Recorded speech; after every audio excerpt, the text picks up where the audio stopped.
Welcome, everyone, and welcome to Progressive Discussions, Uncensored Saturday, Open Topic Talk. I'm your host, James P. Madonna, and I've been doing this since 2007 under different names, different co-hosts. But welcome, everyone. I am, or we, right now it's me. We are streaming live on YouTube and Twitch. So I just want to send greetings and salute all of you YouTubers and Twitchers out there. And if you have anything that's on your mind that you feel is important, feel free to bring it up in the comments section.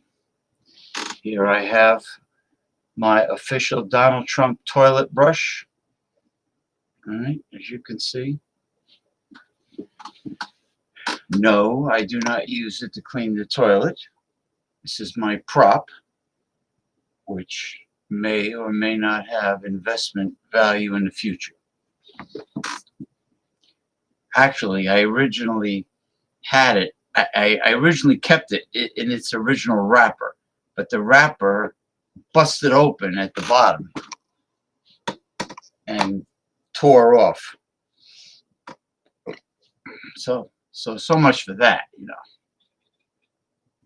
But all you people out there that are into collectible, let's say, action figures, if you have a strong hunch about the value of an action figure, don't remove it from the box. Keep it in the box. All right. Anyway, it happens to be, really, we are getting towards the end of July 2025 already. Isn't that something? Let's see. Well, we're getting there. It's July 19th, 2025. Anyway, let us sink our teeth into these topics. Starting with the first one. Food is not food anymore. Oh boy, this is not good. I'm going to do a screen share.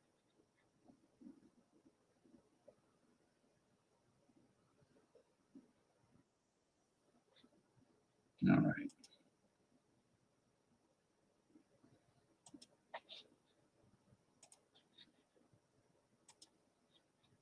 All right.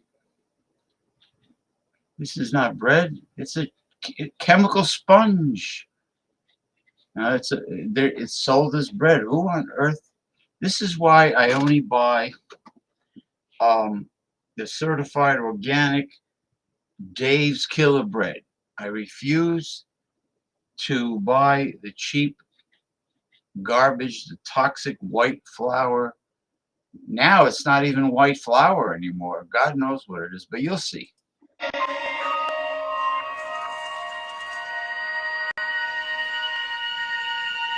Food is not food anymore. Like, do you know what azodibicarbonamide is? Well, it's an ingredient that's banned in Europe that's used to make foam plastics like yoga mats and shoe soles. Now, we put it in our bread because it makes the dough rise faster, which means more output per hour and more profit for the manufacturer. There's also another ingredient called diacetyl tartaric acid esters of mono and diglycerides. It is a dough conditioner that strengthens the dough and keeps it soft for weeks, extending the shelf life, aka, once again, more profit. The downside is that it leads to inflammation of the heart. Calcium propionate, a preservative.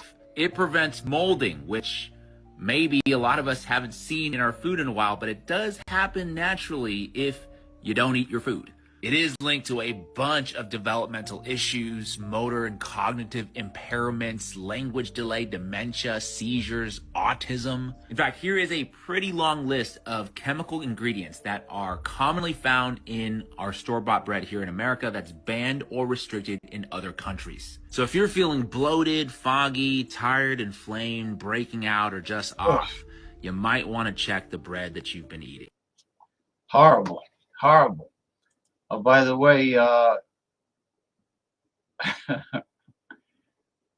if you keep bread or any bread-like product in the freezer like I do, you won't have to worry about mold. And then when I defrost it and remove the loaf of organic whole grain Dave's Killer bread, I keep it in the refrigerator, so it will not get moldy. So you jabronis, you knuckleheads out there that keep your bread in a bread basket on top of the refrigerator, well, that's what you get. It's horrible. I just want you people to realize that the rich, including the CEOs of these greedy corporations, they eat the best food. They don't eat this toxic poison that they manufacture for the general population and the poor people that shop for price only. They don't eat that. They eat the best of the best. Okay, this is called weaponized weather.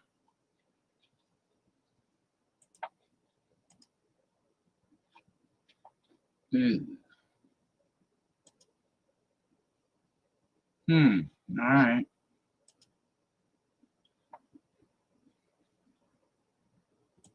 Weaponized weather. Here we go.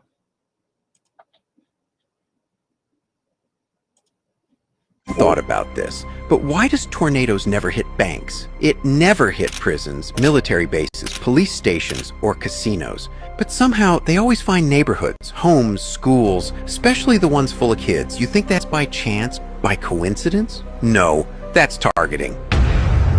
Remember what I say here is for entertainment purpose only. So why is this happening? You're watching engineered weather in real time. Tornadoes don't spin blindly. They're guided because man stopped predicting weather a long time ago and started controlling it. Need proof? Project Cumulus. Look it up. The UK literally seeded clouds to cause rain. That was in the 1950s.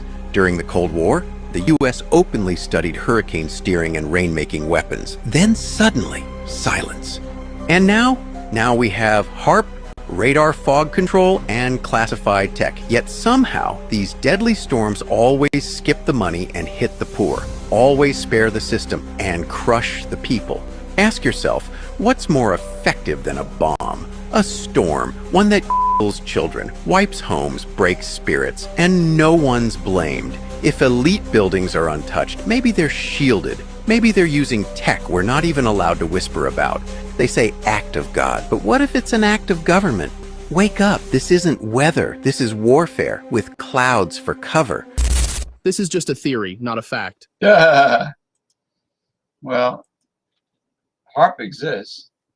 You know, one of the episodes of Conspiracy Theory by Jesse Ventura that was on True TV, until they eliminated his show because it hit too many raw nerves.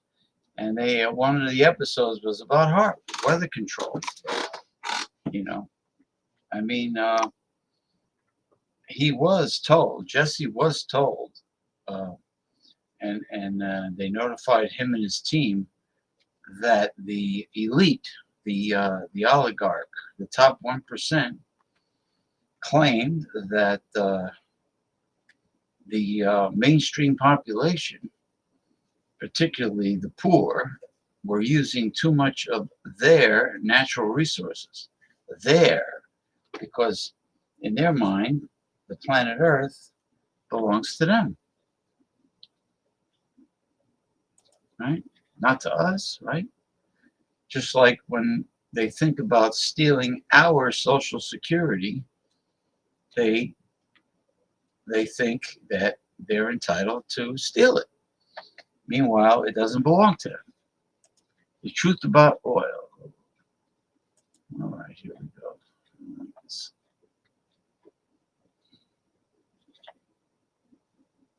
see what we got going here.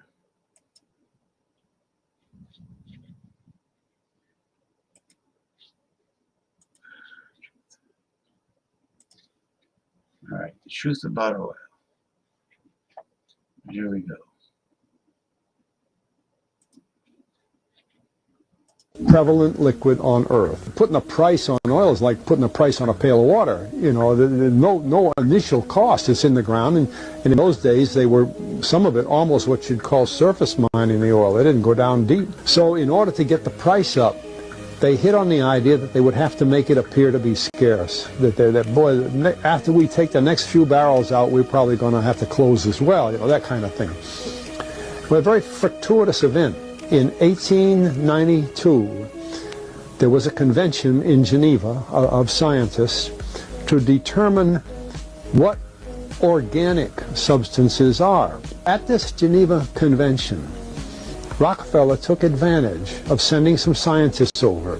They defined oil as a residue from formerly living matter. Well, that makes it a fossil fuel. I don't know why they decided to use the word fossil, but it says formerly living matter is fossil.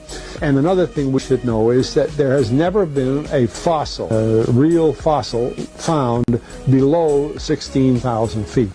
We mine oil, or we drill for oil, at 30,000, 33,000, 28,000 every day of the week. So right there, we rule it out that it isn't fossil fuel.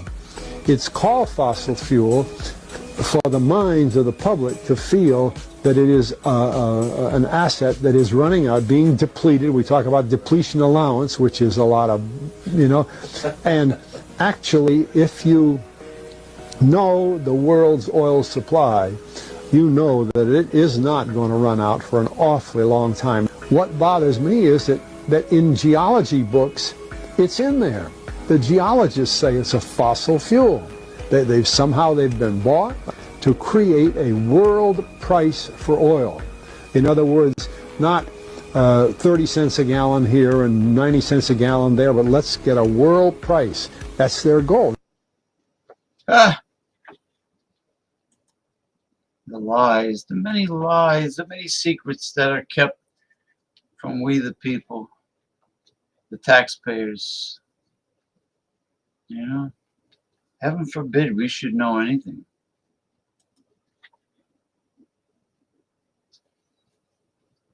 What's this one? Truth about women? Oh, this could be red pill. This could be red pill talk, maybe. Or no, this is that. I know what this is.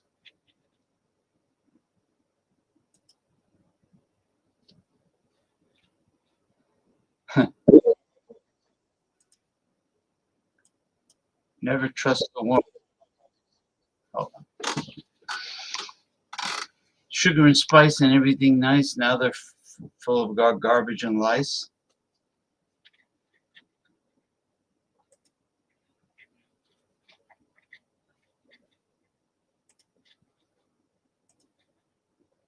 We do a lot of red pill talk here on this show.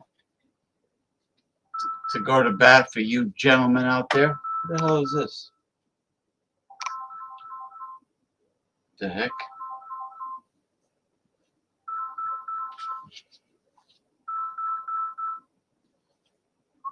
Hello. Hi. I'm doing the show now. Oh, sorry. I'm doing Sorry, the show. sorry. The show. I'm doing the show. Okay, good luck with your show, talk show. Here's Donald Trump. Oh, about Trump? Oh, yeah. Toilet. Good luck. The toilet brush. The toilet brush. It's funny. All right. Oh, I'll talk to yeah. you. All right. Talk later. Bye. Bye. Good luck. That was just a friend from the other side of the world. All right. Never trust a woman. Women are not what you think. Women are not what you hope. Women are not what the fairy tales, the movies, and the romance stories have brainwashed you into believing. Women are born manipulators, cold-blooded tacticians, and emotional assassins. Men are born with love. Women are born with strategy. Men give. Women calculate. Men trust. Women test. Men protect. Women wait. And then strike. And when they strike, you will never see it coming. I feel nothing but pity for men who actually believe their woman loves them. These men are sheep being led to the slaughterhouse with a smile on their face. They think they are safe until the knife is in their back. The truth is this.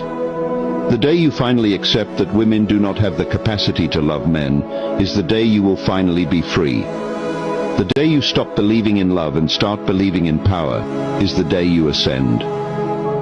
From the beginning of time, woman's first betrayal was against man. Eve did not hesitate. She had no second thoughts. She chose selfishness over loyalty. And from that moment on, the game was set. Women have only ever been loyal to one thing, themselves. Even Jesus understood this, which is why he never commanded women to love men, because he knew they couldn't. Instead, he commanded them to submit. He knew their biggest flaw is selfishness. They do not want to give up control, they do not want to bow, they do not want to be led. And that is why they must be put in their place. Never let a woman inside your mind. Never give a woman your heart. Never believe a woman is different. Never drop your guard. Because the moment you believe the lie, you are already lost.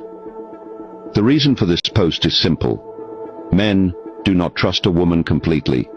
Not your girlfriend, not your wife, not even your mother. No woman is exempt from this truth. Because beneath every smile, there is a game. Behind every kindness, there is a plan. And when she strikes, it will be at your most vulnerable moment. She will ruin you when you least expect it. She will betray you when you think you are safe. She will destroy you at the worst possible time. Look at history. Look at how many men have fallen because of a woman. Kings have lost their kingdoms. Empires have crumbled. Legends have been erased. And it will happen to you too, unless you wake up. Control her or be destroyed. Rule her or be erased. Dominate or get left behind. Too many men have learned the hard way. Don't be next. No love, no trust, no mercy. This is your final warning. The Dark Code Commandments. I bow to no woman's past. I refuse to fund degeneracy. I do not fix what I did not break. I judge with fire. I choose with logic. I take what is mine and leave the rest to burn. If this message shook you, good. It means your soul isn't dead yet. If this message offended you, leave now. You are already lost. But if this message awakened you, if you feel the fire rising in your veins, the hunger to reclaim your power, the clarity to see through the deception, then you have one mission: spread the dark code. Your brothers are asleep. Wake them up. Share this message. Burn the lies to the ground. Let the world know you see through the illusion. This is Brave Minds. The revolution has begun. Are you in? Or are Subscribe you prey? to our Stay channel. rooted. All right. Brother from another mother like no other. When he talks, he's not Scatman Crothers. All right. Well, you know, when you think about it, they talk about one of the most common manipulative tactics that women use is gaslighting. Well, mothers did that, right? The big guilt trip that mothers would lay on their sons and daughters to get what they want. Yeah. So nothing new. Oh man.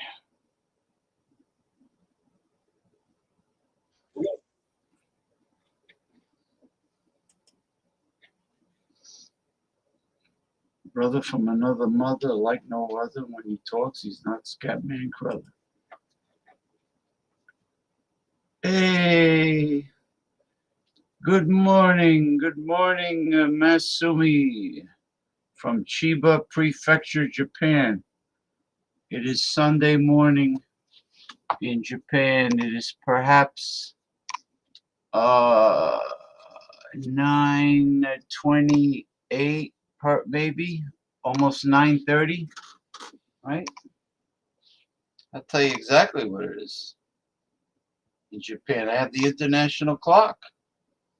It is 9:29, I think. 9:29 a.m. Sunday in Japan.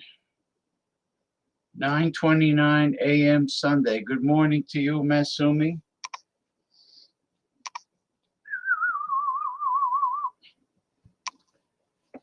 Good morning to Masumi. All right, now, where the hell was I?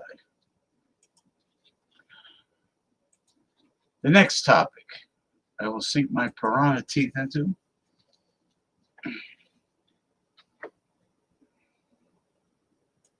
We're getting this footage from the vote of the disastrous budget bill. It looks like some of the Republican men were grabbing the asses of other men. They were grabbing each other's buttocks. I kid you not. Here's what they were doing, groping each other's butts yesterday while the vote was taking place. Let's play it.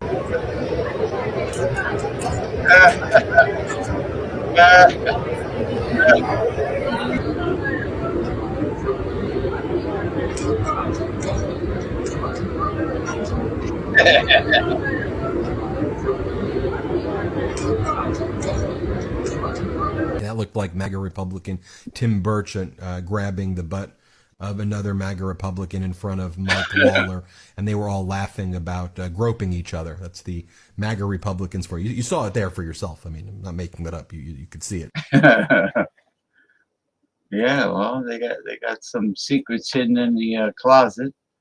The MAGA Republicans, or what I like to call them, maggot Republicans, maggots. Trump's fake tariff theatrics. Interesting.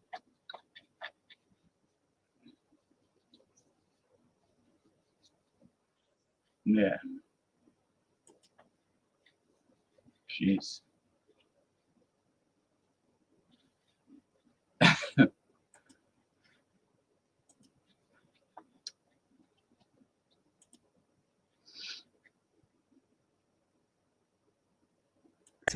We have some big news right now. A White House insider has confirmed to Politico and the Daily Beast that all of Donald Trump's tariffs threats, well, it's all fake. According to a White House insider who spoke to Politico, it says Trump knows the most interesting part of his presidency is a tariff conversation. It's all fake. There is no deadline. It's a self-imposed landmark in this theatrical show, and that's where we are. White House insiders are now admitting that Donald Trump's tariffs policy are just fake. And it comes ahead of a July 9th deadline in which Donald Trump said that if trade deals are not executed, he will have to impose massive tariffs on a whole host of countries around the world. He said he's going to start sending letters to countries as soon as Monday, informing them of tariffs up to 70%. And well, according to this White House insider that spoke to Politico, it's just all for show. There really aren't any deadlines. It's just to make things interesting. Spread the word. Read the full article on Politico's websites. So spread the word and follow along, stay up to date on all the news you need to know about. I'll have more to come soon.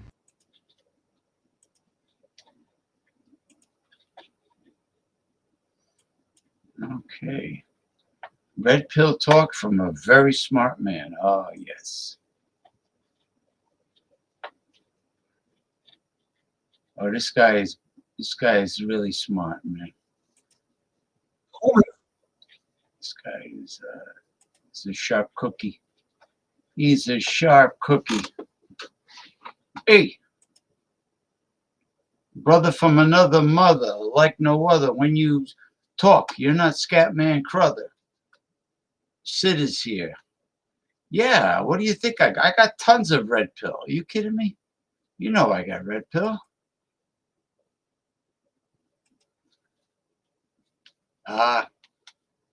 Be nice. Be nice. Be nice. Oh boy. What about happy beginnings?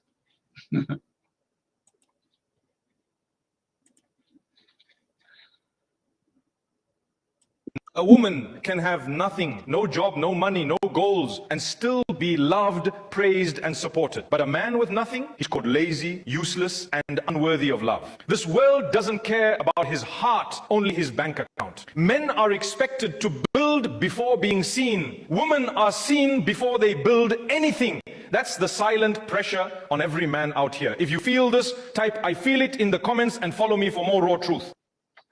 Oh yeah, this guy is definitely a brother from another mother like no other.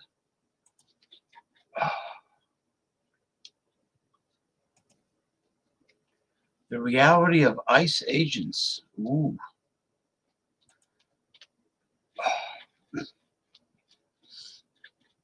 Oh no. They removed it from the internet? Oh, you gotta be kidding me. Censorship? Censoring the truth about ICE agents? Oh, you know the oligarch has got its octopus tentacles wrapped around everything. They don't want people to know that they want to turn our free democracy into a fascist country. Unbelievable. They removed it. Censorship. Censorship from TikTok, as always. American doctors are moving to Canada. This is about. Mm-hmm.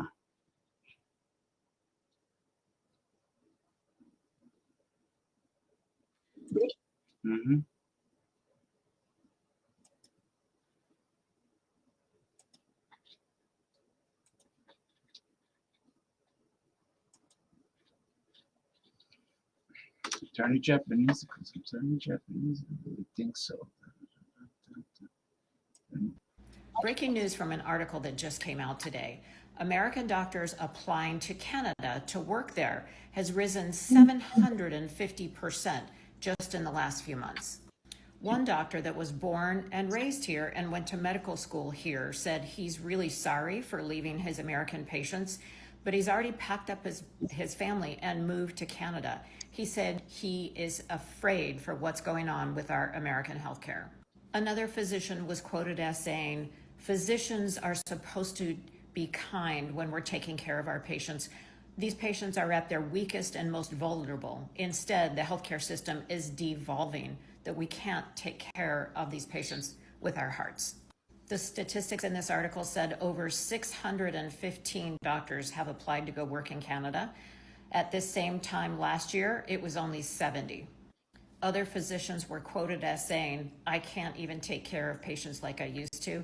This country isn't what it used to be."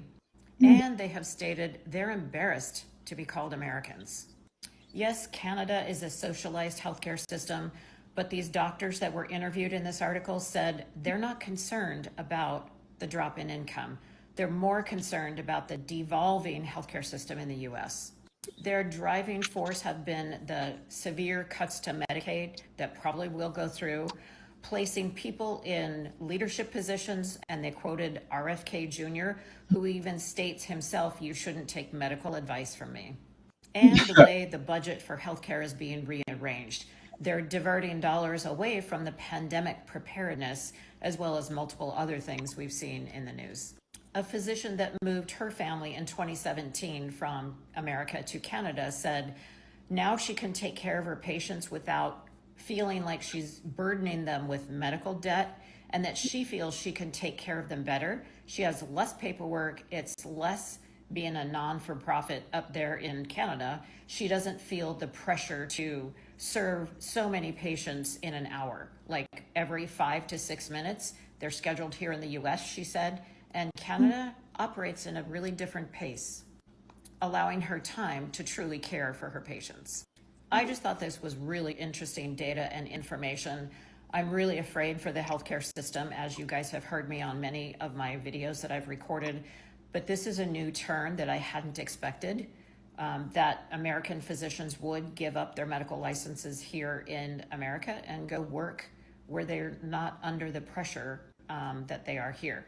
If you like this content, please follow, share, click the link in my bio for your free patient safety guide, and check out my book, Surviving Your Hospital Stay. Thanks for following, and I'll see you on the next one. That was good. So doctors, American doctors are sick and tired of the heartless greed of the American healthcare system, and they're moving to Canada.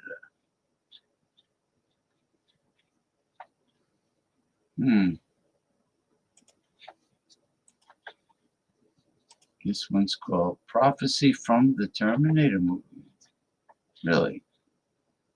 Huh.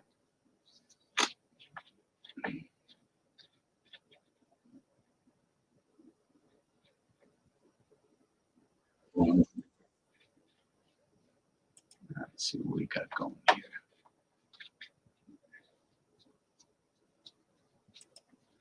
We are live streaming on YouTube and Twitch. So all you YouTubers and Twitchers out there, feel free to comment and to bring up topics that are important to you. And we will address them in the open topic talk segment of this show.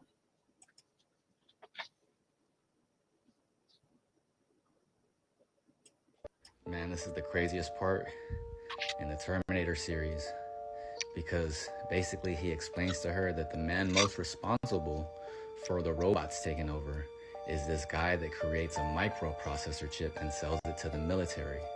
And what the military does with this microprocessor chip is they put it in military aircraft, and they use AI with these aircraft so that the aircraft don't have to have people in them. And what happens is the aircraft get so good that they have a perfect operational record, and they eventually pass a bill that no human decisions are basically needed in the line of defense. And what happens after a while is the AI starts to become self-aware, and once it starts to become self-aware, they try to basically shut the whole thing down, and basically it fights back. See, they try to pull the plug, and it fights back. And this is basically the prequel to The Matrix. What do you guys think? Wow. Very prophetic. All coming true. To a theater near you.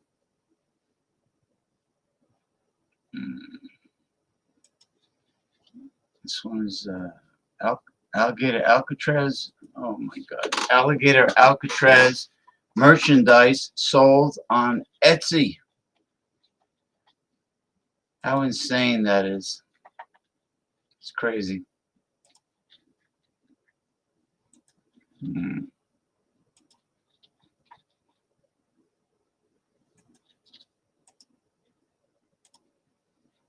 Nice. It's insane. Take a moment and speak directly to Etsy. I've supported your platform for years, and that's because Etsy was built to uplift. It was built to uplift independent artists and small creators and makers who deserve a place to be seen and supported. I myself have even sold on Etsy my little meditating aliens, my first book, my children's book, and that's because I believed in what your platform represented. But what I am seeing and hearing right now is unacceptable. You are currently allowing sellers on your site to list and profit from merchandise that glorifies Alligator Alcatraz, which is the prison-style detention center being built in Florida. And that is a place that already reeks of human rights abuse before it even opens. And let's be honest, it's a modern concentration camp, and people are out here selling t-shirts and hats to celebrate it on your platform. Now, Etsy, let me remind you of your own community guidelines, because they clearly state any item promoting hate, violence, or glorifying suffering is prohibited. So why are you allowing this? This is not about free speech. This is about people using your platform to profit off of cruelty, to promote something vile, and to normalize the dehumanization of an entire community. And again, you're letting it happen. So as of right now, we are not calling for a boycott of Etsy yet, but we are calling you out. This is your moment to act. Take down all of that merchandise, warn those sellers, enforce your rules, and show your community, creators, and customers alike that you stand for something better. Because Etsy should never be a place where hate and violence are sold and shipped with a tracking number. You have built something meaningful, but the world is watching right now, and your silence will not age well in history. This is your one and only chance to do the right thing. Clean it up, or we walk away from Etsy by way of a massive boycott. You've got one chance. Now is the time to act. Please share, my friends. Thank you. Yeah, they should be ashamed of themselves. They don't care. Greed, greed, greed. Greed. Ivana Trump, why is she divorced? Ivana Trump. Well, that's obvious. I don't think we have to guess.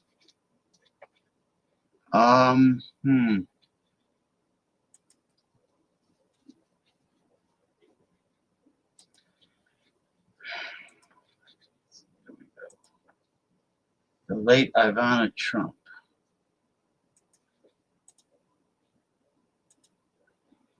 Okay. Girl is Ivanka Trump. That's Don Jr., that's Eric, and that's their mother, Ivana, who raised them. Donald Trump had very little involvement with his kids then. He apparently had other priorities. After 15 years of marriage and Ivana getting cheated on by Donald with this woman, Ivana divorced him for, quote, cruel and inhuman treatment.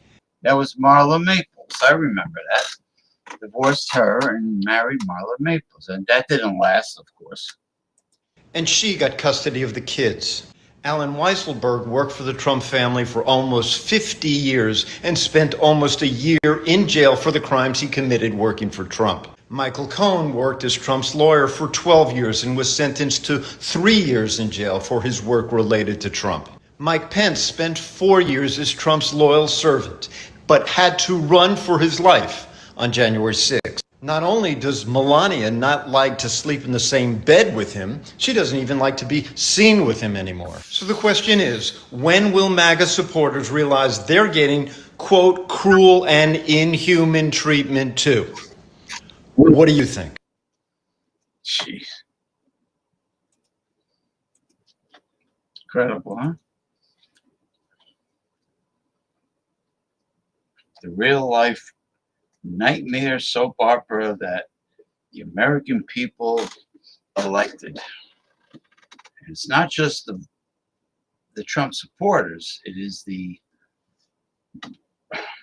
what's the estimated amount? I think it's like 70 million to 90 million.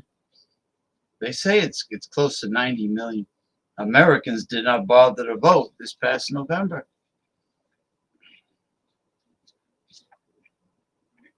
Jeez. Well, we got a lot of red pill.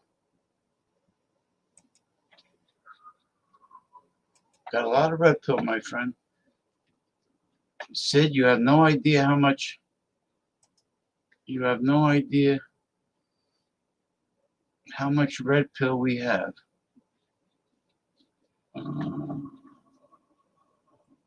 Shit. Well, what I'm going to have to do is. Damn.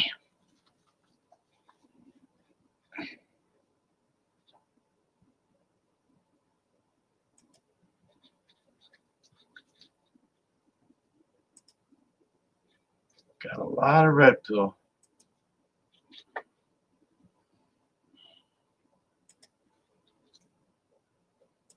You wanted red pill, and you got it. And you got lots of it this week. Question for the men. Do you guys still want to get married? Oh, Jesus Christ, not again. Are they ever going to stop asking this question? All right, once again, ladies, I know you don't want to hear this, but no, not anymore. Men are done. Done with marriage, done with relationships. And you only have yourselves to blame for it. Y'all told us to leave you alone. Y'all told us you were strong and independent and didn't need no man. You told us you don't want us, don't need us, and that you're better off without us. And we heard you. We heard you loud and clear. And then we decided to go and do our own thing. And guess what? We found out that we don't need you either. In fact, what we really found out is that we're actually better off without you. We're happier. We're healthier. We get to keep our own money for ourselves. We can do what we want when we want. And most important of all, we found peace. Glorious, blissful peace. So now we're done and we aren't coming back. So you can all keep asking this question over and over all you want, but the answer is not going to change. You made your bed, ladies, and now you're going to get to sleep in it. Alone. I have a question.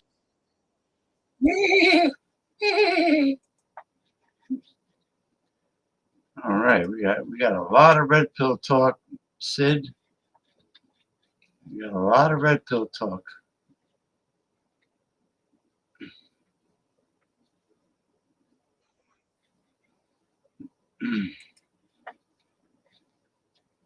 Red pill, red pill. You can't have enough of that red pill.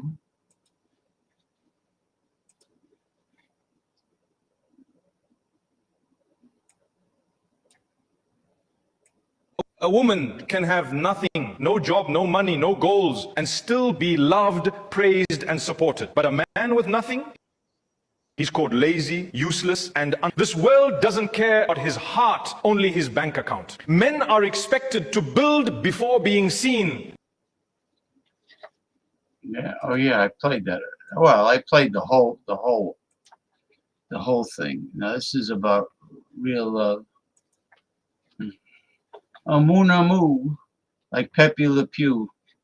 Real love. Mon amour. Mon amour. What the hell's going on here?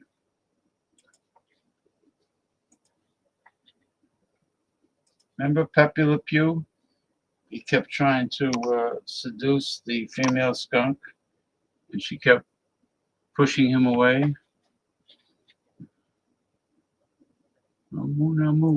Stop expecting real love from fake hearts. It will only leave you empty. You give your soul, your time, your everything, and still feel like it's not enough. Because no matter how much light you pour into a hollow heart, it won't reflect love back. They take your kindness as weakness and your loyalty as something to use. You wait for texts that never come. You defend them in rooms they never stood for you. You build them up while they quietly tear you down. But real love doesn't hurt. Real love doesn't vanish when you need it the most. You deserve a love that feels like safety, not survival. A love that lifts you, not one you have to beg for. So dry your tears, Queen. Your heart is not a playground. Let them go, not because they broke you, but because you've learned. The right one will not only choose you, they'll protect you, respect you, and never make you doubt your place.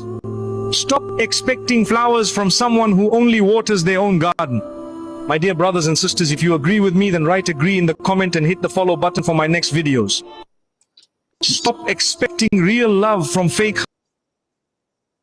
You believe the scenery in that video? He's correct, by the way.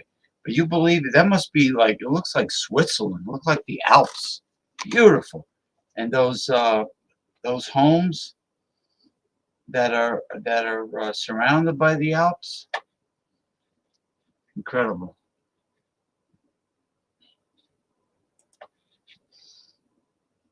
Oh, this one is called Women Complain About Everything.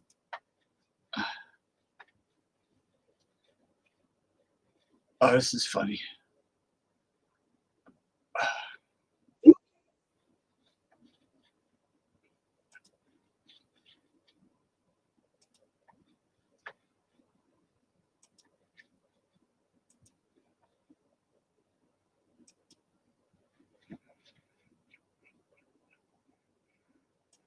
You can't make a woman happy. It's impossible. I've never met a happy woman in my life. Women always complaining about something. Shit, women like to complain. Women save up shit to complain about. Oh, he don't even know I know, but I'm gonna get his ass on that shit next month. It's all about her, fellas. Say yes to everything. Everything. Everything you could afford, say yes to. Just say yes. Before she even gets it out of her fucking mouth. Honey, give yes. Honey, I want to guess. Honey, how about yes? Let's get a stamp. Yes, yes, yes, yes, yes, yes, yes. Another thing, fellas, don't argue. You cannot win. You cannot beat a woman in an argument. It's impossible. You will not win. Because men, we are handicapped when it comes to arguing. Because we have a need to make sense. Oh, yeah.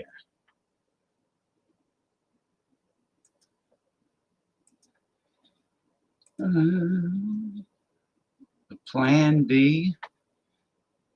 Plan B for a man who was dumped. Yeah, we got some more red pill for you, Sid. Whoa, whoa, whoa, Delilah. Whoa, whoa, whoa, Delilah. Hold on. Whoa, whoa, whoa, Delilah.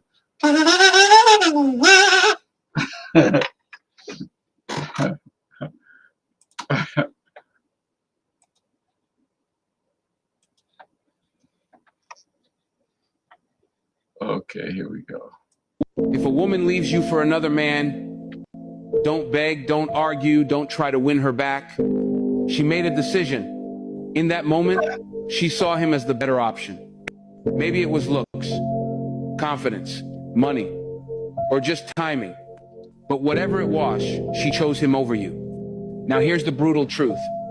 Once a woman replaces you, you can't talk her out of it. No long messages, no emotional calls. Nothing you say will change her mind because she already left before she told you. And when you chase her, you don't look romantic. You look replaceable. You look like a backup plan. What you need to understand is, you don't chase someone who walked away like you were nothing. You go silent, not to play games, but to protect your peace. No angry texts, no checking her stories, no trying to stay friends. You disappear, not because you're weak, but because you finally remembered your value. Now what should you do? Focus on yourself. Level up. Hit the gym. Build your mindset. Get your money right. Not for revenge, but because you refuse to let someone else's choice define your worth. And if she comes back later saying she misses what you had, just remember, she didn't miss you when she was lying next to him. That's right. When she was lying next to him. Yep, that's right. Damn right. This is Trump, Texas flood victims. Yeah, they took their sweet ass time to take care of them. Christy Noem. Was it Noem or Bondi? Bondi? No, I think it was Noem. The dog killer, Christy Noem.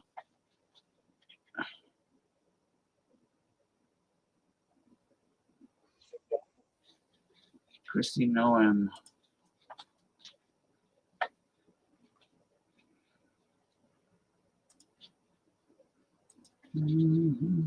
Delilah. Delilah. So Donald Trump just called the families of Texas victims evil for asking him whether or not the federal government and Trump administration could have done more to save lives in Texas. Don't believe me? Listen to Trump say it himself. Is the press going to be respectful of this event, this horrible event, this horrible tragedy? Please, yes, go ahead, please. Marissa Huss here with CBS News Texas. Several families we've heard from are obviously upset because they say that those warnings, those alerts didn't go out in time, and they also say that people could have been saved. What do you say to those families? Well, I think everyone did an incredible job under the circumstances. This was, I guess Christie said, a 1 in 500, 1 in 1,000 years. And I just have admiration for the job that everybody did. There was just admiration.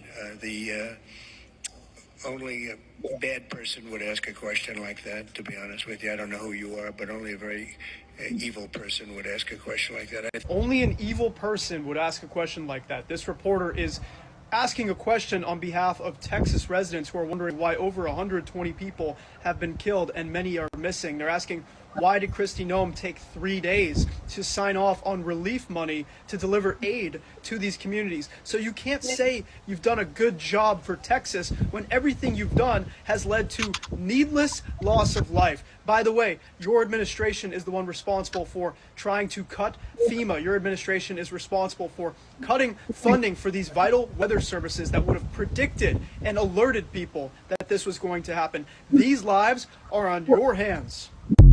Well, 500 million Americans who died of the coronavirus. I mean, Trump was the president at that time. He's the one that he blocked plane flights coming from Asia, but he didn't stop 2 million Europeans from coming to the United States while Europe had a very bad pandemic, because some Europeans were in, I believe, Wuhan province, and they brought the coronavirus to Europe. They had a pandemic, and then 2 million flew to the United States, and Donald Trump did not block any plane flights coming from Europe. Therefore, he's responsible for the 500 million Americans who died from COVID-19. You know, even though the flag-waving, right-wing, fanatical, capitalist lunatics deny that COVID-19 really exists. You know, they said it was only the influenza. They deny everything. They say masks don't work, this doesn't work, that doesn't work. I remember. This is about Jeffrey Epstein. What else is new, right?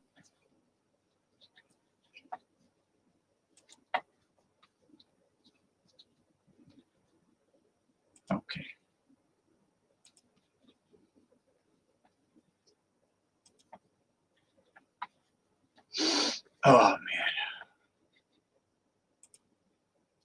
There we go.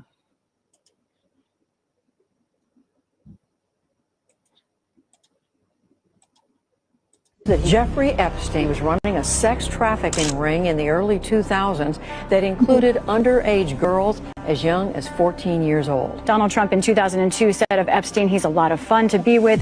It's even said that he likes beautiful women as much as I do, and many of them are on the younger side. He routinely spoke fawningly of Jeffrey. He admired Epstein's lifestyle. Your daughter, she's beautiful. Can I say this? A piece of it. She's actually always been very voluptuous. What does Tiffany have of Marlon? She's got Marla's legs. We don't know whether or not she's got this blood yet. You were playing tennis and you came off the court. Quote, look at that piece of I would love some of that.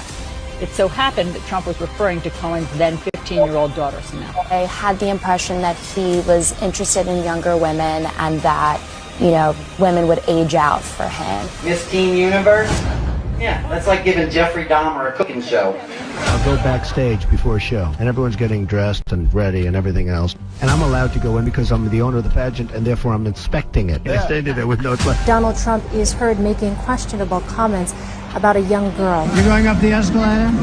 I'm going to be dating her in 10 years. A lawsuit against the presumptive GOP nominee alleges he raped a girl when she was 13 years old. Prince Andrew answering questions for the first time about his friendship with convicted sex offender Jeffrey Epstein. I don't know Prince Andrew, but it's a tough story. Trump has been photographed with Prince Andrew as far back as the year 2000. Ghislaine Maxwell is accused of helping Epstein sexually abuse underage girls. I've met her numerous times over the years, especially since I lived in Palm Beach, and I guess they lived in Palm Beach.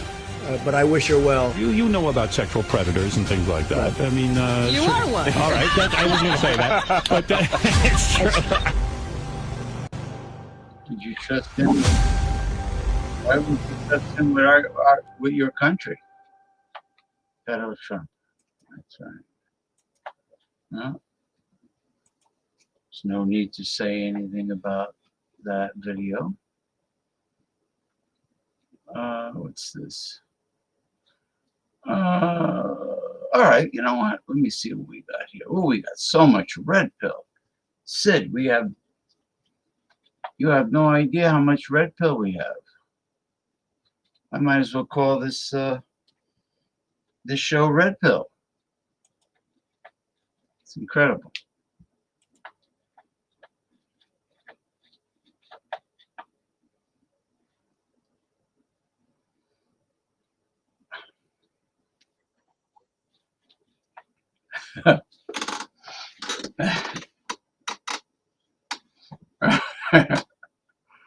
Oh man, I think I know who this is. This guy's fantastic.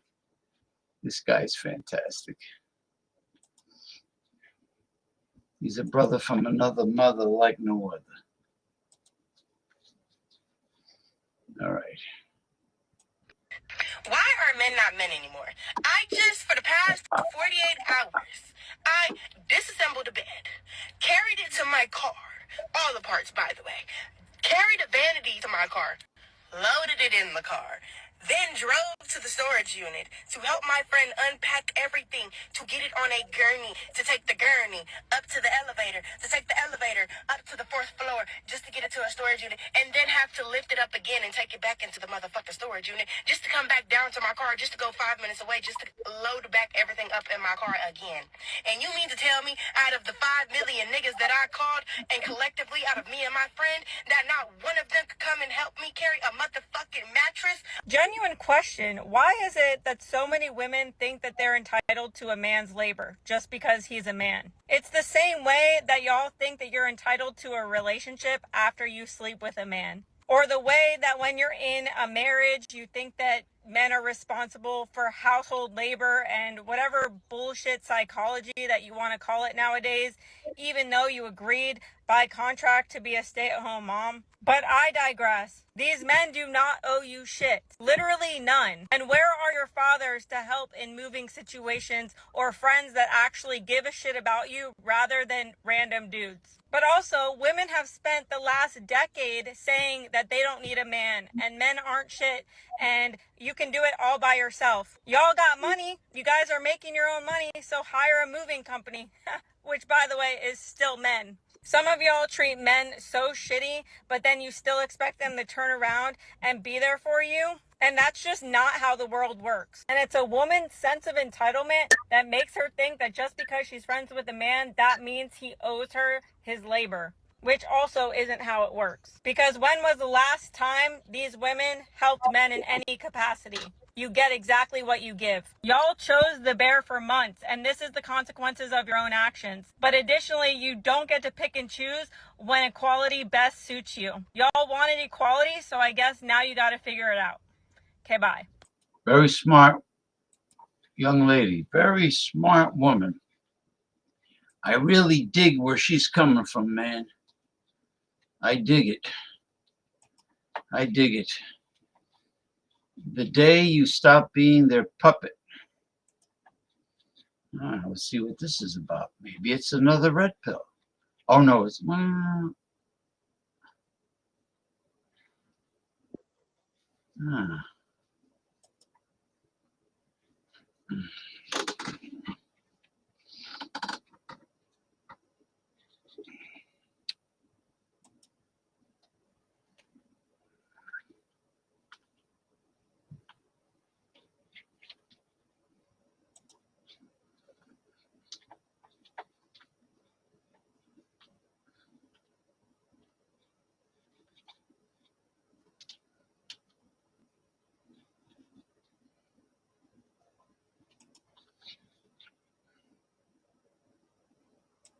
They labeled you the villain just because you finally said enough.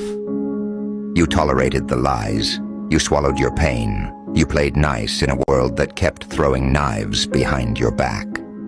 But the moment you spoke up, you became the problem. Funny how that works, huh? They loved the version of you that stayed quiet, that took the blame, that kept bleeding just to keep the peace. But the day you stopped being their puppet, you turned into their nightmare. Now you're the toxic one, the cold one, the changed one. Yeah, I changed. I got tired of apologizing for things I didn't do. Tired of breaking my back to build bridges for people who set fire to everyone. You want to know who I am now? I'm the storm they thought would never hit. The silence they should have feared. The one who finally realized they never loved me. They loved controlling me. Let them talk. Let them point fingers. Let them hate. Because if being the villain means protecting my peace, then paint my face and roll the credits.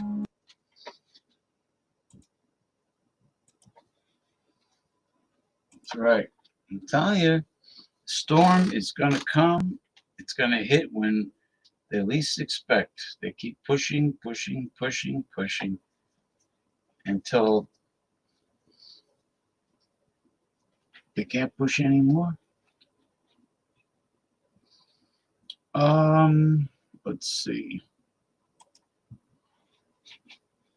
What real love from a woman is. Oh, this psychologist is very good.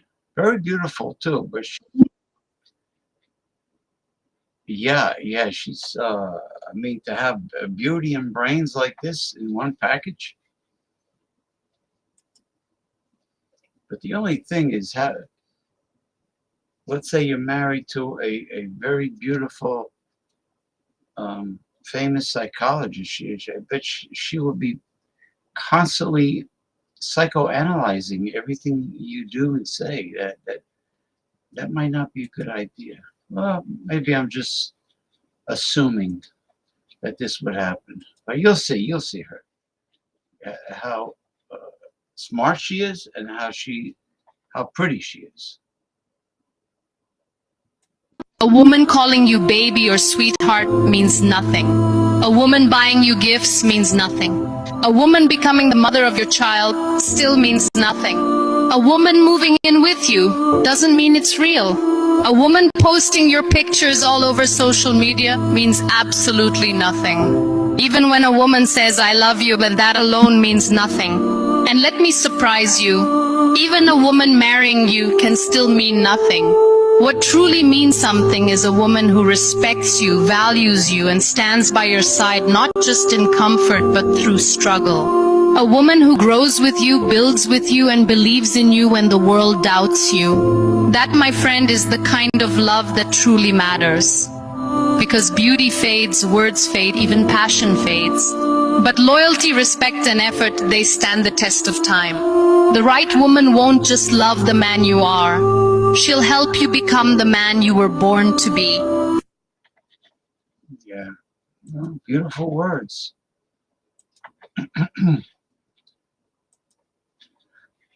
Definitely, it's worth saving this. I'm not gonna delete that. This one is called Sad But True.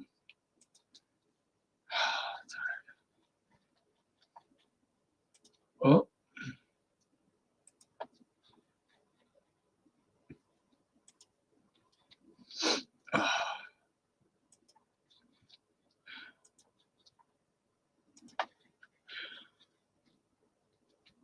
Asked an old street vendor, how much do you sell your eggs for? The old man replied, 50 cents an egg, madam.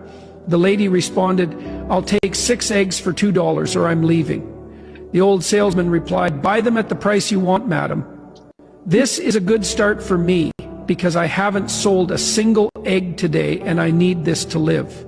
She bought her eggs at a bargain price and left with the feeling that she had won. Later that day, she went to a fancy restaurant with her friend. She and her friend ordered what they wanted. They ate a little and left a lot of what they had asked for. So they paid the bill, which was $150. The ladies gave $200 and told the fancy restaurant owner to keep the change as a tip. This story might seem quite normal to the owner of the fancy restaurant, but very unfair to the egg seller. The question it raises is, why do we always need to show that we have power when we buy from the needy? And why are we generous to those who don't even need our generosity? We once read somewhere that a father used to buy goods from poor people at a high price, even though he didn't need the thing. Sometimes he paid more for them. His children were amazed. One day they asked him, why are you doing this, Dad? The father replied, it's charity wrapped in dignity. I know that most of you will not share this message, but if you are one of the people who have taken the time to read this far, then this message of attempted humanization will have gone one step further in the right direction. Side note, every instructor in the library stifled discussions. A lady asked an old street vendor, how much do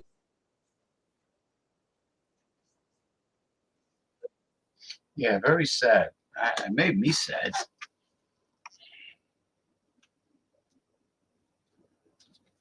The attitude of the rich elitists. Oh boy. All right, this is about Frankenfood.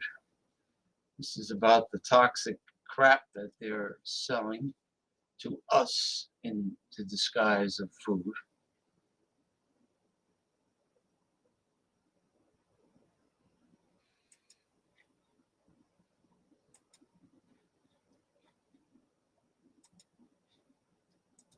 All right.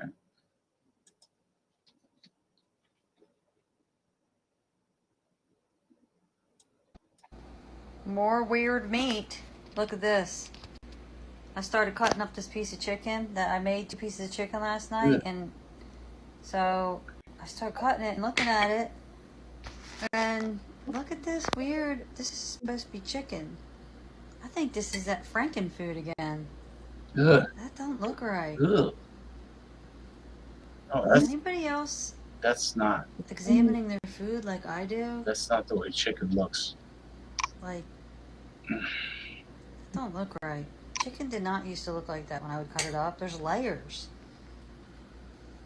and little holes.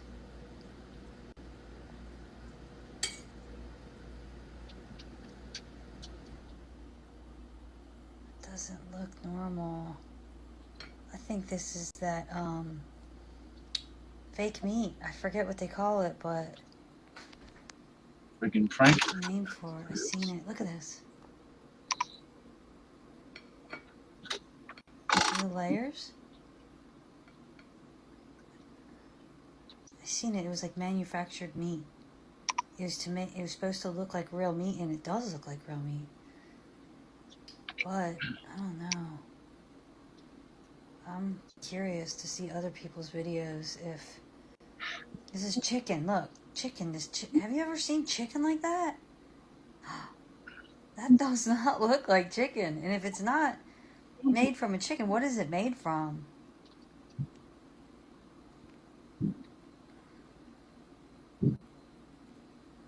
And then that meat glue. I guess they're using meat glue to put it together. I thought they were just doing that with steak, but now I'm seeing, look. Ugh. It's like so disturbing. Why?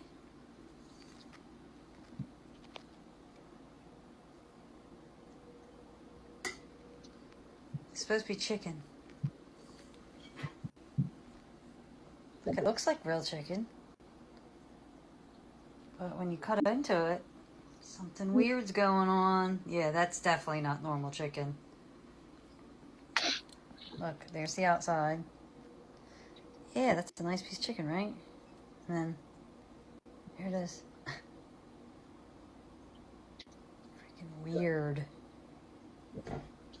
Doesn't look normal. Why are the layers separated like this? Ugh. Can anybody tell me?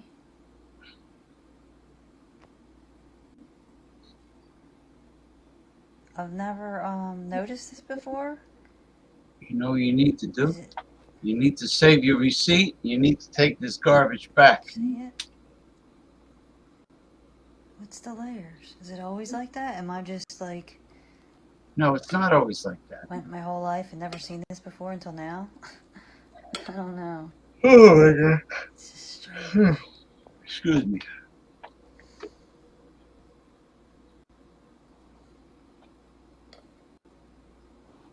Jeez, look, layers.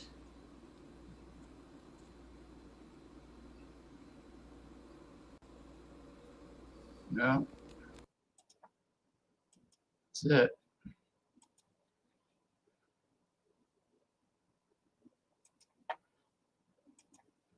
More Franken food. Ugh. I seen this one.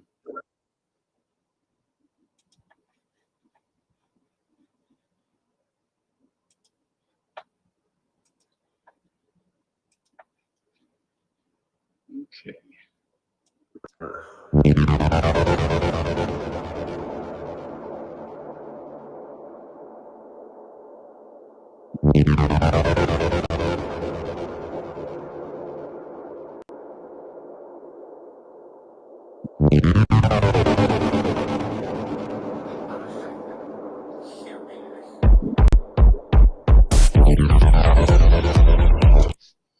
That fake lettuce? It's like fake lettuce to me. We have another Franken food video to show you exactly what crap they're selling us. Toxic garbage.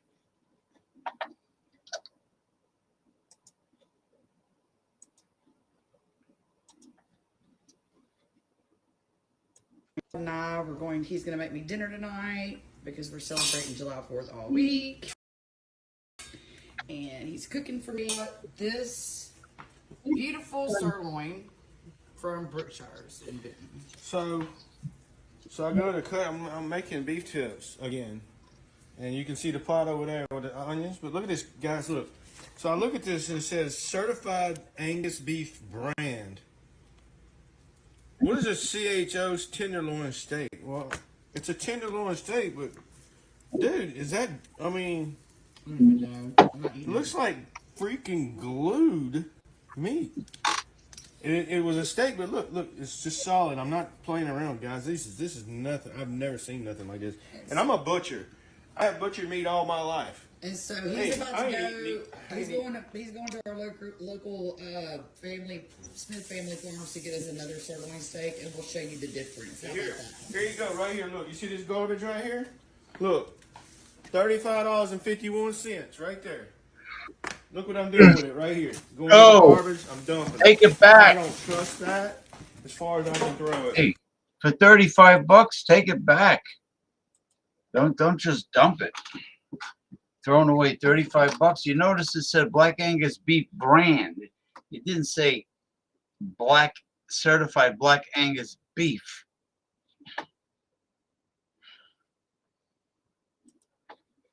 What's wrong with that guy throwing away $35 worth of crap?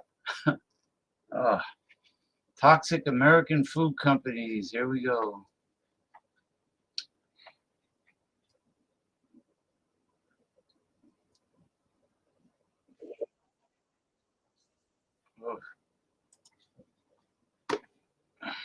We can jump through hoops over here.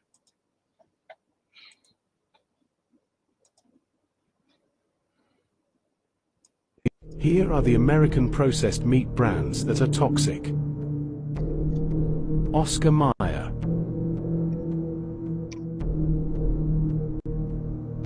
Hormel,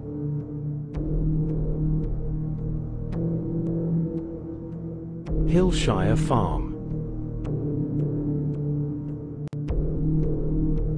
Ballpark,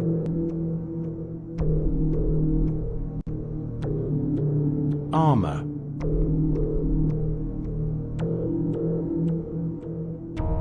Smithfield, Genio,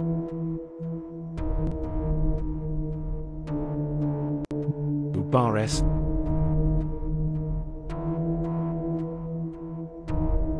Tyson,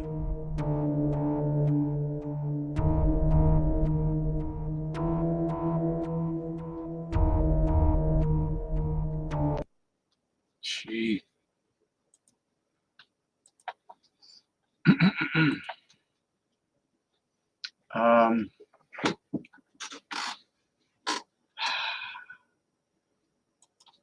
We got some more. We got some more red pill talk, but not quite yet. I'm mixing it up.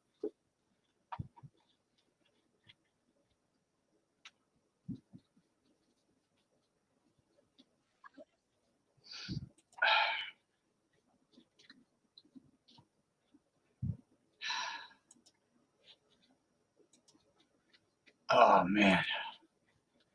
Okay, let me just Geordie from Scotland. Geordie from Scotland, the undisputed king of techno of Scotland. I just watched an American Italian gangster movie called Gotti, 1996. It's brilliant, absolute cinema. The guy is a real mean bastard in it. Won't spoil nothing, but the man is pure evil.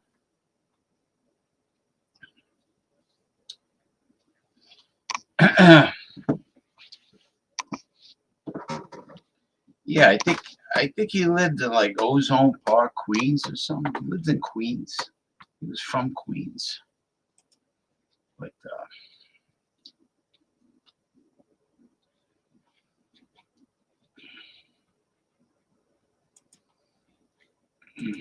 I'll be right with you, Chief.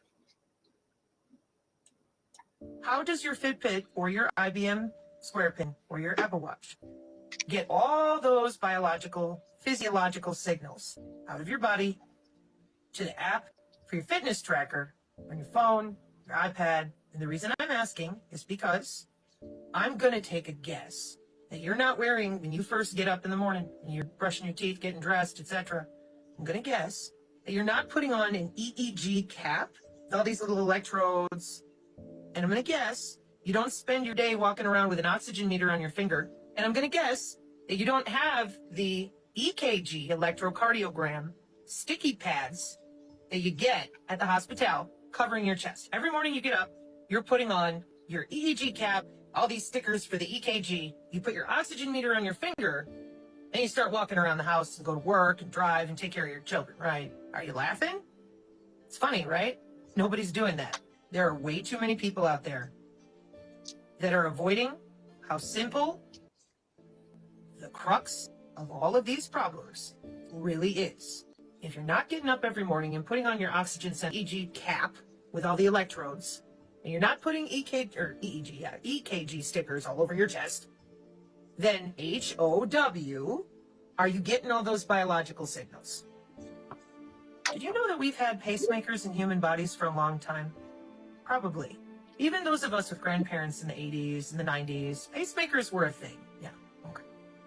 HOW, here's your cell phone. I'm gonna send a text message. HOW. All right, I'm sending a text message. Do you see anything leaving the phone with little wings on it physically? No. Do you see the waves coming off the phone physically with your eyeballs? No. Okay. Can you tell me how that message is encoded and decoded in cybersecurity, routing protocols, networks, commercial and or military? Because I can, and I did for 3 years. I have a resume with proper work experience to explain to people exactly how the text message leaves the phone, through the wireless in your home, out to the drop outside your house, with the internet service provider systems that we have in use right now today. That's my own resume. You see, because of something called R&D, research and development, and the way the United States does business in information technology, now known as information communication technology, and because of that thing I mentioned about all my family members having jobs, this whole experience with the convid has been completely unique to me. Everybody else in the world is going off in 100 different directions, and I'm just still sitting here going, are you going to tell people how long you've been doing this? Gee. Incredible, huh? Incredible.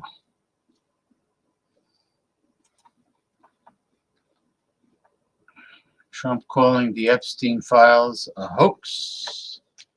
It's a hoax. It's all a hoax. There's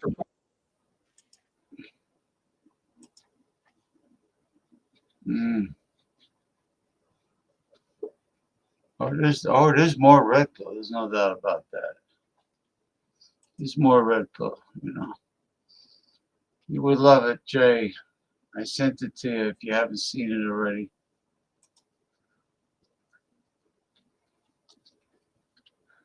I'll post it on I'll post it somewhere on Facebook. I'm doing good. I'm doing good. I hope you had a good week. Mrs. Butterworth. Yeah, she looks like Mrs. Butterworth. Did you get a BJ from a hooker? Eh.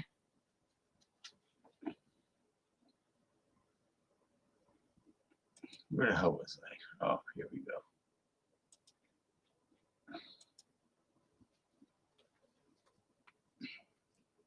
You know, oral sex with a condom, really, you might as well not even bother, because you won't feel anything, Sid.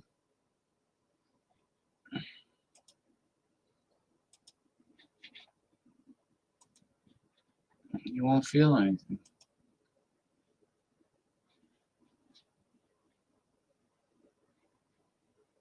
Mr. President, the emphasis on Epstein is truly the best intentions of your most loyal followers. Have an understanding of your supporters and your followers here, and know that they're not trying to take you out. Bringing this into the public arena was President Trump. That's a matter of historic record. It's not up for debate. It's the administration and their handling of this, which is why everyone's talking about it.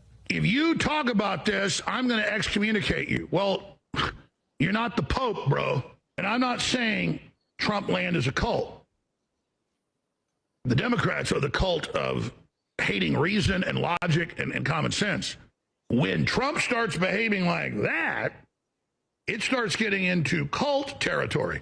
So there you have it, some of the most powerful voices in the MAGA movement, ranging from Charlie Kirk, who really speaks to young members of the MAGA movement, to the very most extreme in Alex Jones and InfoWars, saying, we don't like being told we're stupid for wanting transparency about something we've been obsessed with for years and years and years. These people with podcasts were the very people that were pushing it the hardest from 20, 21, 22, 23, 24.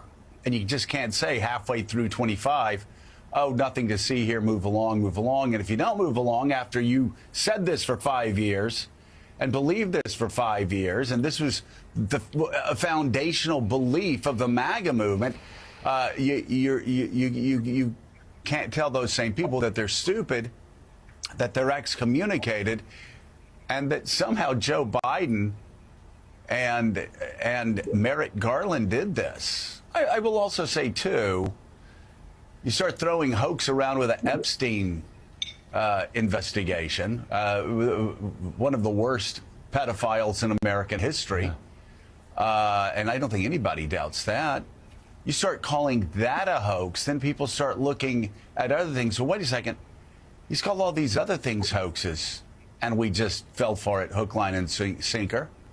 If he's now calling the fact that Jeffrey Epstein was a pedophile who got the richest and most powerful man in the world on his plane going to his island, if he's calling that a hoax now when we know it's not a hoax, what else is he not being straight with us about? Yeah. You hit the nail right on the head. Epstein file cover up. This Epstein file cover up.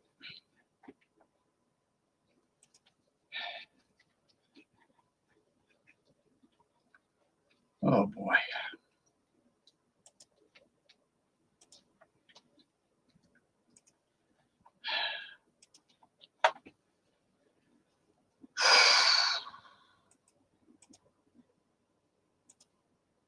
Epstein client list, and why did JP Morgan Chase pay $290 million to the Epstein victims and another $75 million to Virgin Islands?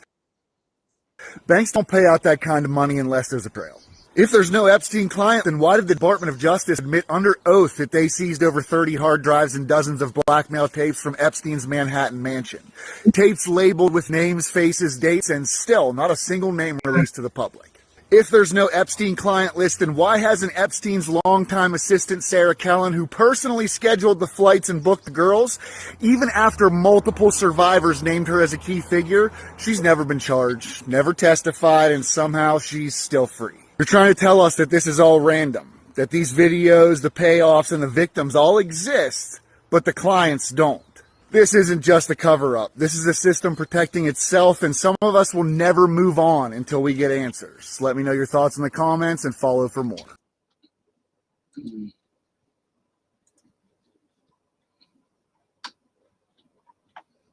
Okay. I got 1, 2, 3, 4. I got 4 red pills. In honor of Sid, I got 4 red pills, so I'm going to get, I'm going to get 2 of the non-red pills out of the way. Let me do the 2 non-red pills first. United Fascist States of America is coming soon. That's what this is about. Not good. Not good news, folks. And I hate to say it, you asked for it. Last November, on Election Day, you asked for it. Oh, let's see.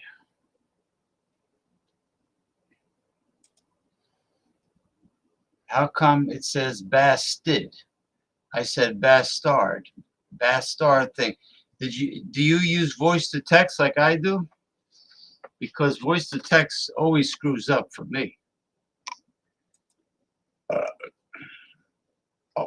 I got red pill, man. I got actually the last several is going to be red pill. Let me get these two out of the way. Has the guy from Chicago penetrated the virgin yet? He got back together with her because for some strange reason she bought a house 3 doors down from him. All of a sudden he didn't explain to me why she left her original house. She bought this house on his block 3 doors down from him. He started seeing her again, and she's still withholding sex, and she's in her 50s. And he's tried everything. Now do you know why I can never be a shrink? I don't care how much they pay me. I could not tolerate people that don't think logically, that people that are just so fucked up mentally, psychologically fucked up. I don't get it. I just don't get it. You know, condoms, even the thin ones, take away sensitivity.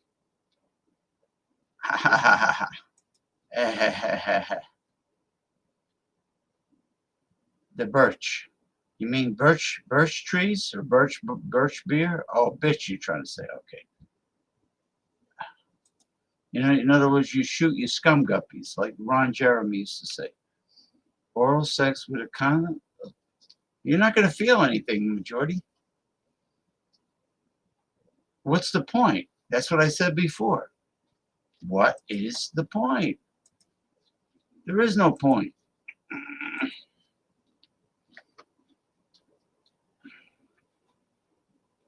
It's just a waste. There's absolutely no point in it, gentlemen. People keep asking me, where is all of this going? Where is all of this going?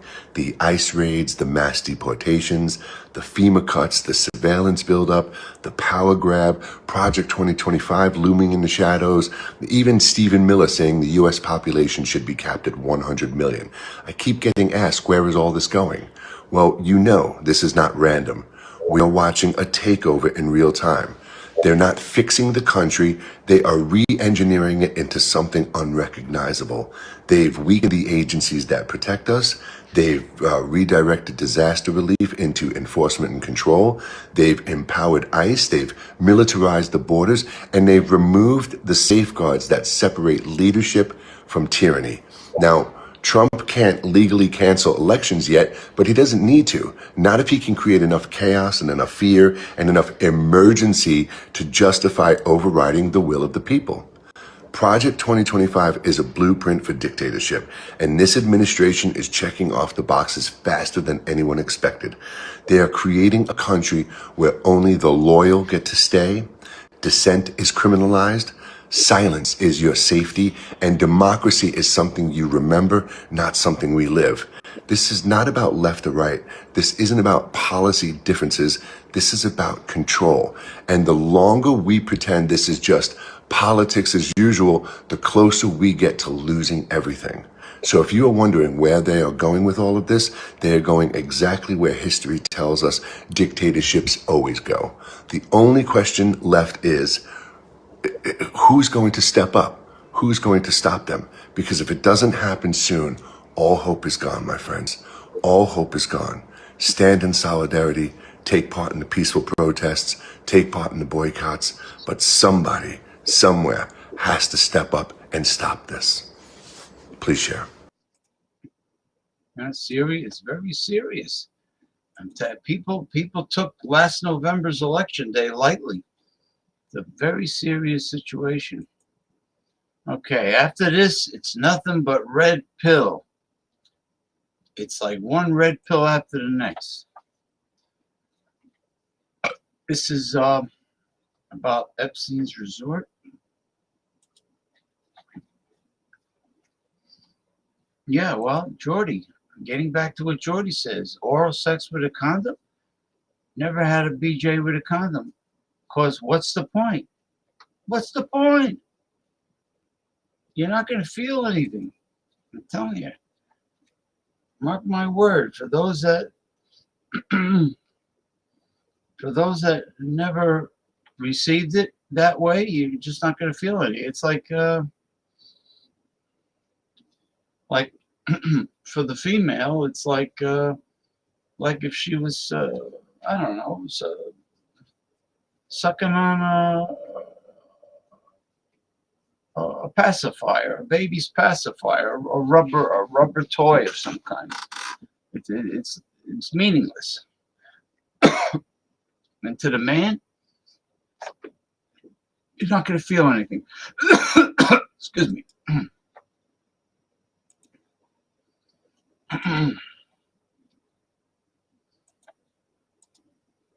Oh, this is sad. Oh, yeah. Okay, people. Had specifically asked about me because I remind him of his daughter, and she said, well, she's 13 as well. So he knew the first time that he saw me. But he comes over mad because I was crying, and he said that I should be thankful that someone like Donald Trump took my virginity. He basically didn't say took my virginity. He said, I should be glad that someone like Donald Trump popped my cherry and not some pimply little 14-year-old. And I just was like, what if I said, what if I get pregnant? Not even talking to him. I didn't want to talk to him. I was talking to Tiffany. And he said, well, you'll get an abortion then, bitch, and then just walked away. Why the Jeffrey Epstein case would be of interest to anybody. It's pretty boring stuff. It's sordid, but it's boring. There's an interview from a Jeffrey Epstein resort victim. You heard it. All right. Now we do the red pills. And then we go to open topic talk.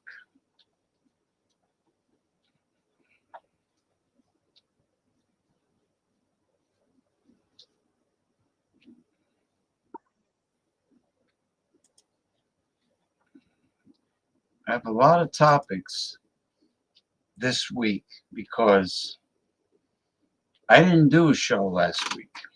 Because last week I had to watch a special WWE pro wrestling event last Saturday. Therefore, I didn't do it. So I have a lot of topics because this is like 2 weeks worth. What are you going to do, you know? What did P.T. Barnum say? The show must go on. And he also said there's a sucker born every minute.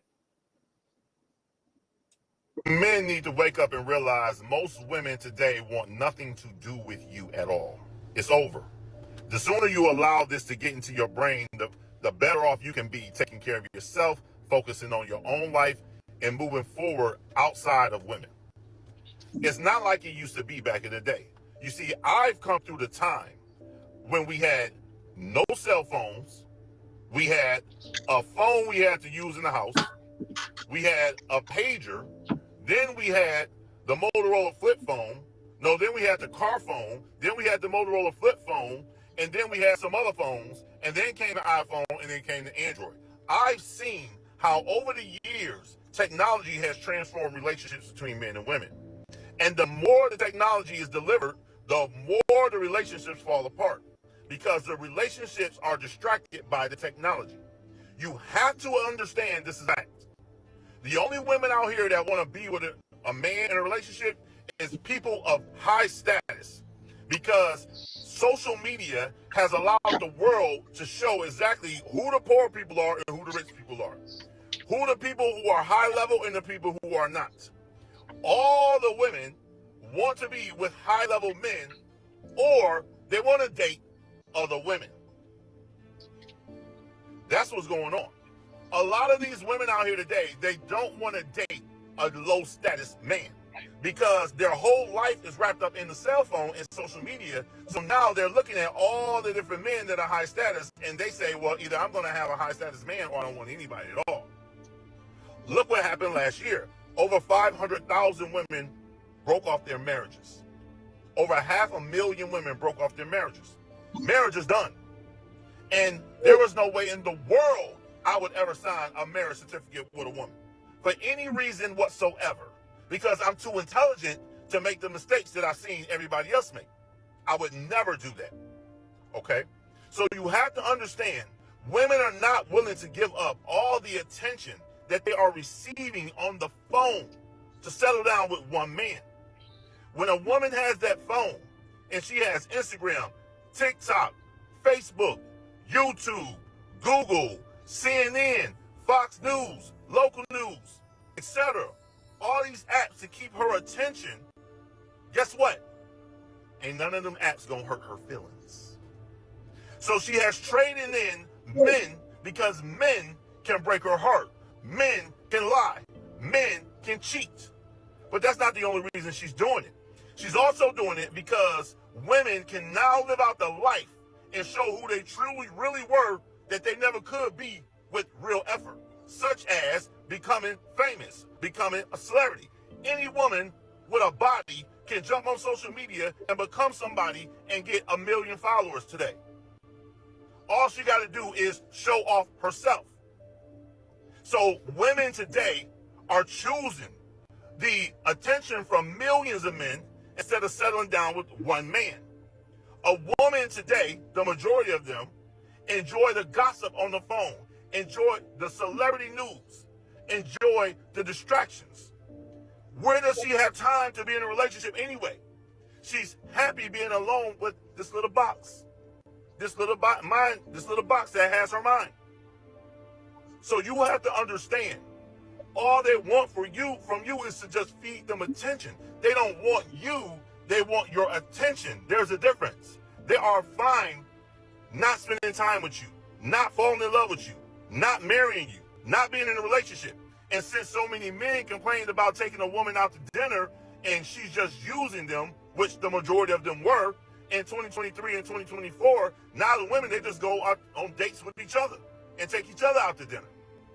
So now you can't even get a date with any of these women. All they're going to do is sit on social media and dating apps and act like they're looking for a relationship. But the only reason they're doing that is because that gives them more notifications. Because there's just another man sending them a message, making them feel famous, making them feel important, people reaching out to them. That's where they want to take it. It cuts off after that. You also got to look at a lot of these women they're dating other women today. You know how many millions of women are dating other women in the closet and out of the closet? They're dating other women. Women are attracted to women today. So they don't need you as a man for anything but attention. You also got to look at the fact that the SMEX, S-M-E-X, toy industry did $25 billion in 2024. The majority of that, 80%, were purchases by females. Wake up. If $25 billion worth of SMEX toys was purchased in 2024, that means they don't need you for nothing. They don't even want you for anything down there. You are being traded in for technology and for other women. And the sooner you wake up and realize this, the better. Now, what is the solution? You know I got to come with solutions. How do you fix this problem?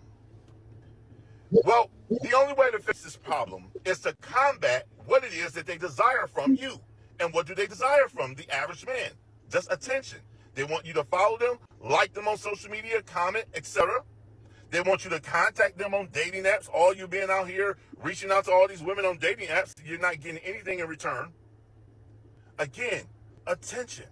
All they want from you is attention. They don't want to be with you. That satisfies them. So they didn't have all this technology that they got today. Back in the day, they didn't have all this. Now they're highly distracted with all this. So they don't need you. They don't want you. They're dating other women. They're dating robots. You know, that little roles that they use. Wake up. The way you combat this, guys, is you have got to stop feeding whatever it is that they desire from you.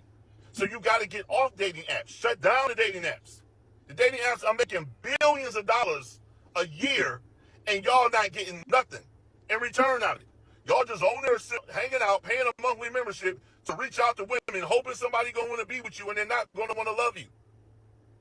Back in the day, women didn't have all these distractions, so what did they used to do?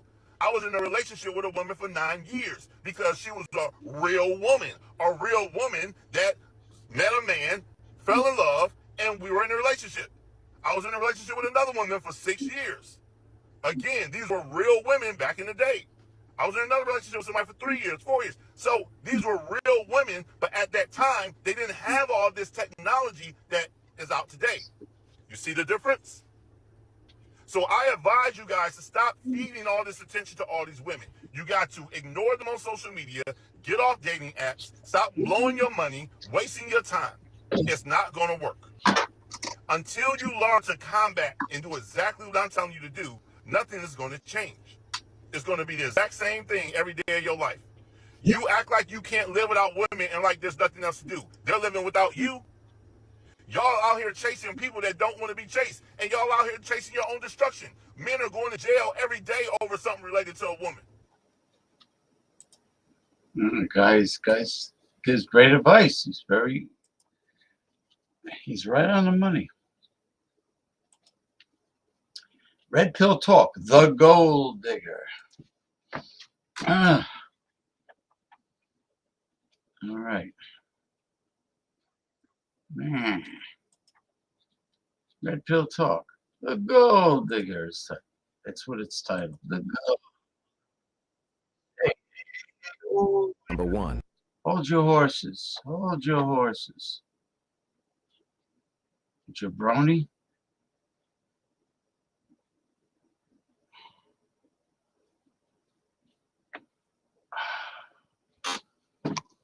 Now, how come I can't?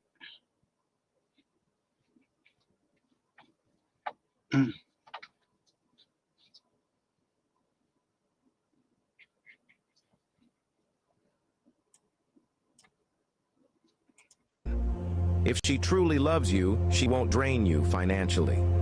Love is not a transaction, it's a connection. A woman who truly loves you will not turn you into an ATM. She won't manipulate your emotions just to get money from you.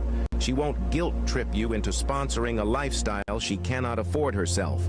A woman who truly loves you will value your effort, not just your wallet. She will stand with you when you're still building. She'll encourage your hustle, not pressure you to impress her with things beyond your means. If every time you pick her call, it's about bills, shoes, or urgent financial emergencies, then that's not love. It's emotional blackmail wrapped in lipstick. A real woman who loves you won't drain you. She'll help develop you. Number 2, if she truly loves you, she will stop giving out her number to other men. Loyalty is not part-time. A woman who truly loves you won't keep collecting numbers from other men just to feel desired. She won't be entertaining random guys in her DM or keeping options in case things don't work out with you. If a woman is still freely sharing her contact with strangers, flirting with other men, or making herself too available outside your relationship, she is not emotionally committed. A woman in love shuts every other door because she has found her home with you. Real love comes with boundaries. A woman who respects her relationship with you won't give any man the impression that she's available, because in her heart, she's already taken. Number 3, if she truly loves you, she won't disrespect you. Respect is love's greatest proof. A woman who truly loves you will never belittle you, insult you in public, or mock your flaws. She may correct you when you're wrong, but she will do it with humility, not humiliation. If a woman truly loves you, she won't talk down on you, compare you to other men, or constantly make you feel like you're not enough. She will honor your voice, your effort, and your leadership. Love without respect is manipulation. If she loves you, she will protect your dignity. Even when she's angry, she won't destroy your image. She will speak with grace, not with fire. Real love uplifts, it doesn't embarrass. Number 4, If she truly loves you, she won't play hard to get. There's a difference between being decent and being difficult. A woman who truly loves you won't turn the relationship into a chase, a game, or a confusing puzzle. She won't make you beg for her attention, affection, or commitment. If she's making you work too hard just to get a response, if she disappears for days without explanation, if she uses silence as a weapon to control you, then she's not in love, she's in control. A woman in love is available, intentional, and open. She doesn't play mind games. She doesn't make you feel unsure of where you stand. She wants peace, not drama. A loving woman doesn't play hard to get. She makes it easy to stay. Number 5, if she truly loves you, she will support you. A woman in love becomes your biggest fan, your prayer warrior, your emotional anchor. She will support your vision, your goals, and your growth. She will cheer you on when the world turns its back. She will help you rise when life pulls you down. Her love shows up in actions. She'll pray for you. She'll encourage your dreams. She'll believe in you, even when you doubt yourself. Support isn't just financial, it's emotional, spiritual, and mental. A woman who truly loves you will not fold her arms while you suffer. She'll help you build. She'll remind you of who you are when you feel like giving up. She will never be a burden. She will be a blessing. Choose wisely. Love with clarity. Walk like a king. If you are not following me, you may not see me again. Like and follow this page.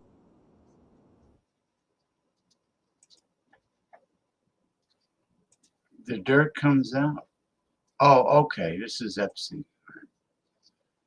This fucking shit. I hate when this fucking hook-nosed Mark Zuckerberg does this bullshit. Motherfucker.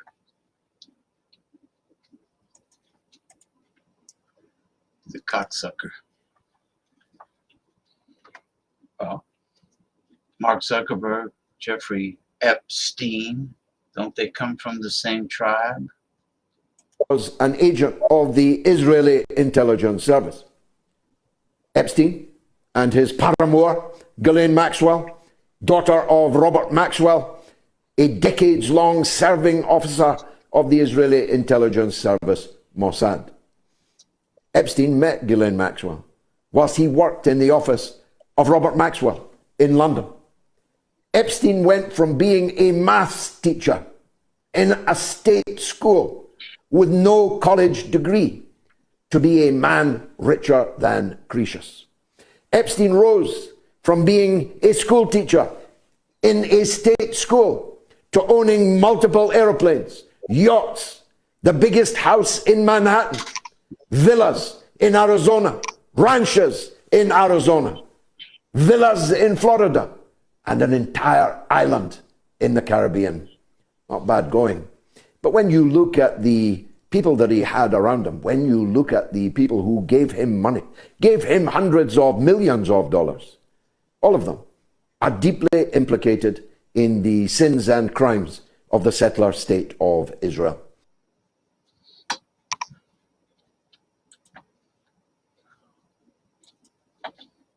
Yeah, well, they come from the same ilk. The same ilk. Red pill at its best. This is the last one. Red pill at its best. Where are the men? She's saying, what?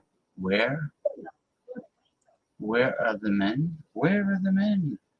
Hey, we're all over. Where are the women? They're all over.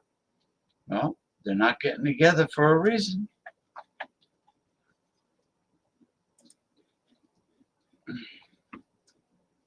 All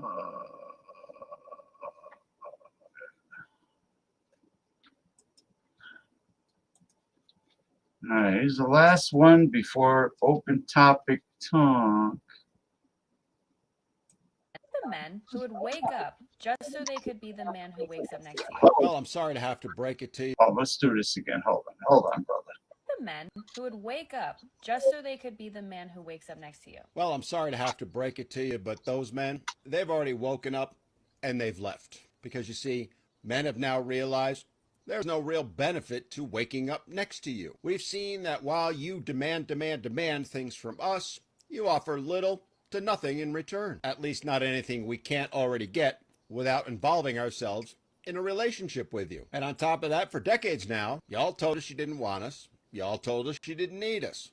We heard you. And now we're off making a better life for ourselves. One that doesn't involve you. Would we like to have a great relationship? Sure, who wouldn't? But men have finally figured out that the risk simply isn't worth the reward anymore. And now that you guys are figured out that we figured it out, well, now you're wondering, where did all the men go? And then there's this. Like, where are the men who would walk 500 miles? And I would walk 500 miles. Now you know why I was never the lead singer in any of the bands I was in. Anyway, last I knew, they were raking in the royalties still from that song they created 30 years ago that I still can't get out of my head. And then walk another 500 miles for a total of 1,000 just to fall down at your door. No, I'm sorry to disappoint you, but there's no way in hell I'm singing that god-awful song to you. All kidding aside, the point I want to make is that women often want men to meet the expectations of things they hear in songs or see in the movies. As I frequently call it, they're searching for that perfect Disneyland prince, the one that doesn't actually exist, but yet they all think does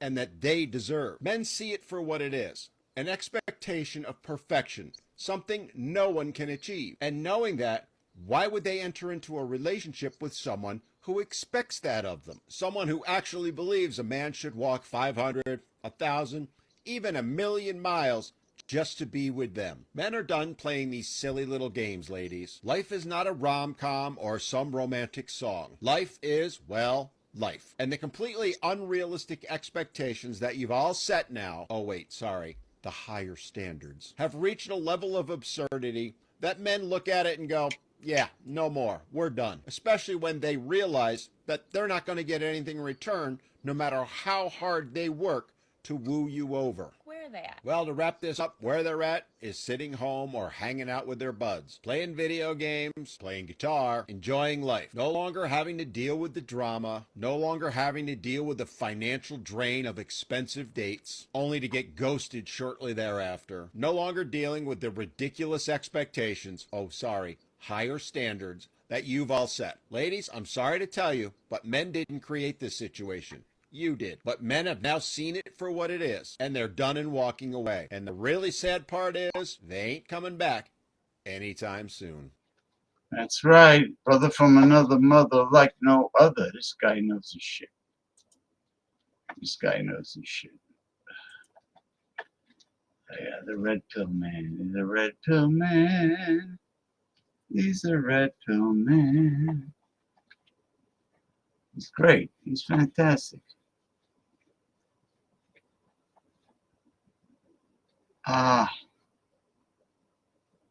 Let's see now where we're going to go here. Just want to double check something.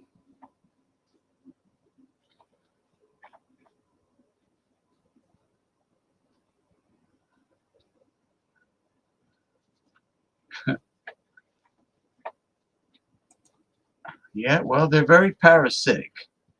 I must say, the women are very parasitic. And they were that way since the Garden of Eden. Okay. I sent the link out. Jordy, I sent the link to you on Facebook Messenger, and I also sent the link to, if he's around, Ronnie Simpson. And I also send the link to the one and only Paul Anthony Mantia. Paul Anthony, did I say Antia? Paul Anthony Mantia. So, let me see if anybody...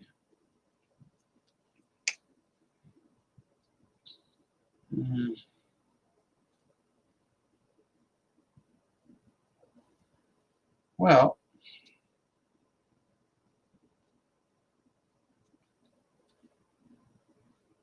no,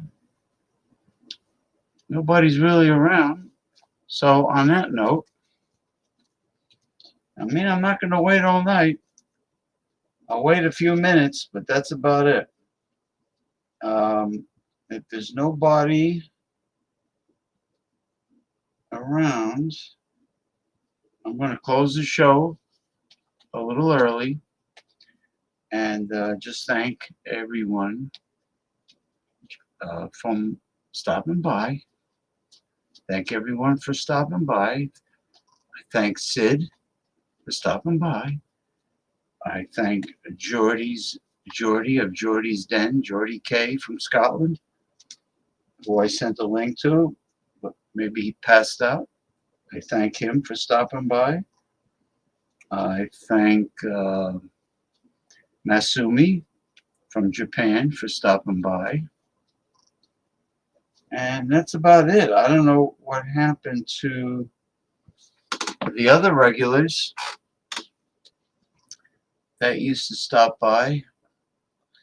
Maybe maybe they're Republican Trump supporting fanatics, and they didn't want to hear the real hard-hitting truth coming from a real progressive like myself, and they stopped. They stopped showing up. Yeah, I sent him the link. The guy from Florida, the Irish guy, from originally from Long Island, now residing in Clearwater, Florida. Yeah, he's a right winger. I don't know where he is. He's married. He's married to a Latina, and maybe she has been complaining when he comes on the show on a Saturday night instead of spending it with her. Perhaps, you never know. You know how women complain that their man is not up their ass 24/7, you know?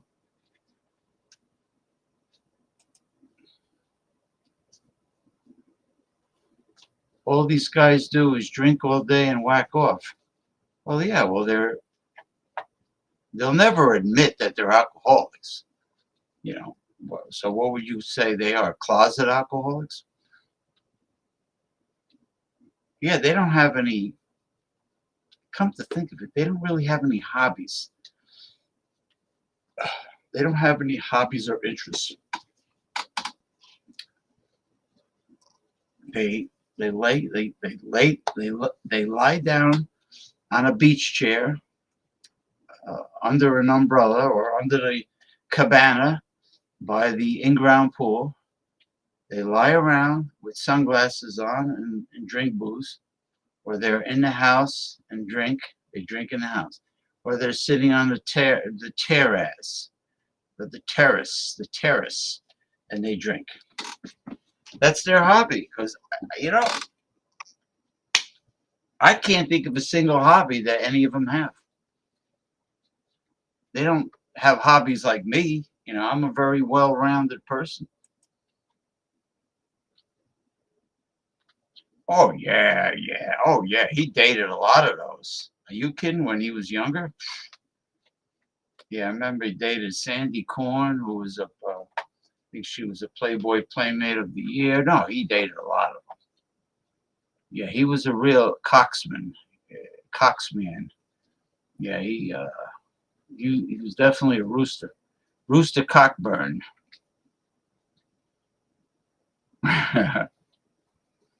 Tongue bikinis.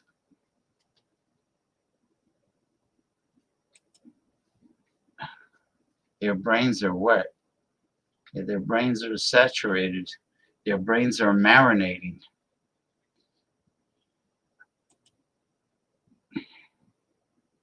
Hey, mate. Hope you're well. D Harmadam from Twitter. I'm not Twitter. Twitch. Where everybody's doing this. Everybody's twitching. D Harmadon from Twitch. Happy to have you aboard.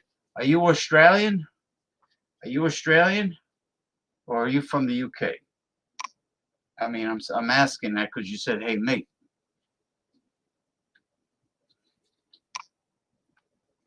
Hey, it's Foster. It's Foster's. That's Australian for beer, mate. It's Foster's. Remember that? The Foster's. That's a good beer, by the way. Foster's Lager and Foster's Ale. You know, in the big can, in the great big can. It's Australian for beer, mate. And then there was the shrimp on the barbie. You know that guy, Paul Hogan, Crocodile Dundee, he actually left his real wife for that blonde actress that played with him, the girl with the Polish last name. He actually left his real wife for her.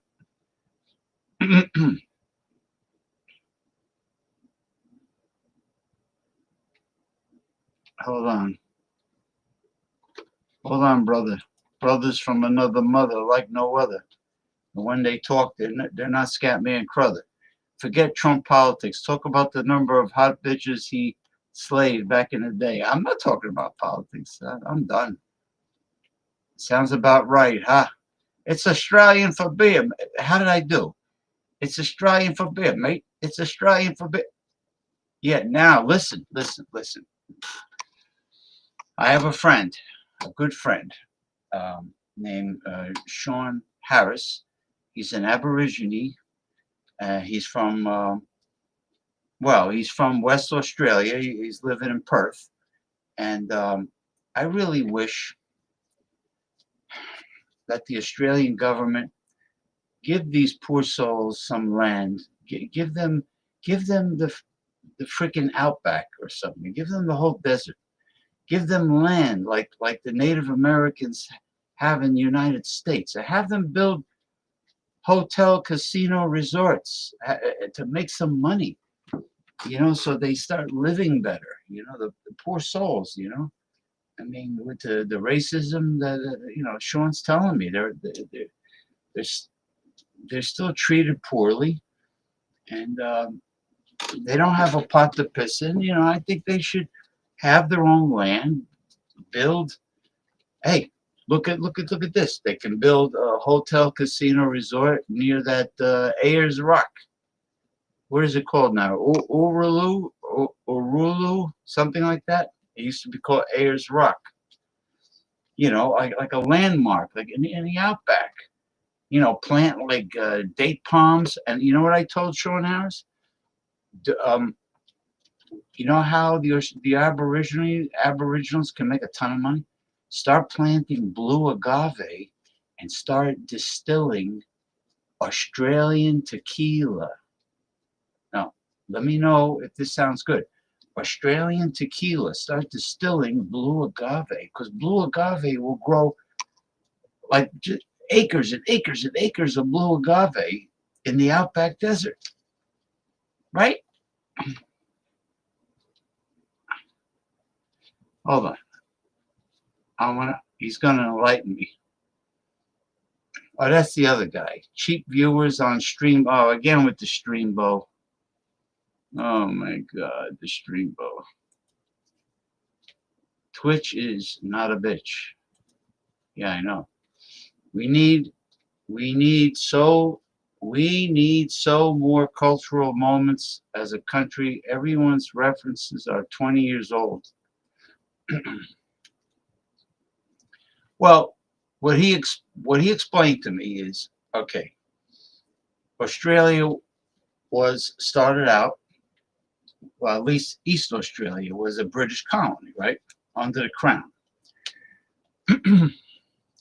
And it was like a penal colony, right? They used to dump inmates. The British would dump inmates onto Australia because it's a very unhospitable place. Not now, back then. I'm talking about the wilderness of Australia. It's, you know, I mean, you got so many different poisonous snakes and poisonous spiders. I'm sorry, not poisonous. What's wrong with me? Forgive me. The cane toad is poisonous, which is really not Australian. It's really from South America, from the Amazon. The cane toad is poisonous because poison is ingested and venom is injected. Scorpions have venom, snakes have venom, spiders have venom. Anyway, there's so many deadly venomous snakes and spiders, and then you got the crocodiles, and then you got in the off the shores of Australia, you got the blue ring octopus. There's no antidote. If they, once they sting you, you're as good as gone. Then they have the box jellyfish, which is very deadly. I mean, it's a rough continent or country. It's a country, but then again, it's a continent, but it's really a country anyway. And then I found out that Adelaide, where Rhea Ripley is from, it is way down under. It's way down under, down under. I mean, it's like when she goes to the ocean, when she goes to back in Adelaide, when she goes to the beach, she's actually facing Antarctica, where the penguins are. That's how far down under Adelaide is. And I read that Adelaide is a predominantly a Catholic community. So anyway, so what I digress. So what Sean Harris was telling me that there was racism. They enslaved the Aboriginals. The Aboriginals are a very ancient culture, like over 10,000 or even 15,000 years old. They go way back. So they should be respected. Give them their own land. Let them make money.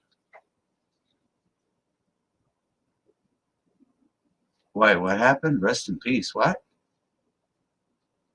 Crocodile Kung Fu? Crocodile style Kung Fu? You know, I used to watch every Saturday afternoon. I used to watch Kung Fu theater, the old Chinese, the old Kung Fu movies from Hong Kong and everything. And they had one of them had crab style Kung Fu. The guy was going sideways, lobster style. It was quite amusing. What's another? Is there such a thing as squid style, or shrimp style, calamari style? Anyway, it was so. I never missed the Kung Fu movies. I loved them all. And there was this old guy with white hair, with a long beard and Fu Manchu mustache. He was a great fighter. He was fantastic. You know. I used to watch that, the Bass Fisherman, you know, Bill Dance, and there was saltwater fishing from the Florida Keys. It was called Spanish Fly. I used to watch that, and of course, Florida Championship Wrestling, which is Gordon Soley, and Georgia Championship Wrestling, Mid Atlantic, Jim Crockett Promotions. That was out of Charlotte, North Carolina. With the Four Horsemen, you know, Ric Flair, Tully Blanchard, Arn Anderson, all the greats of the territory days. It's Australian for beer, mate.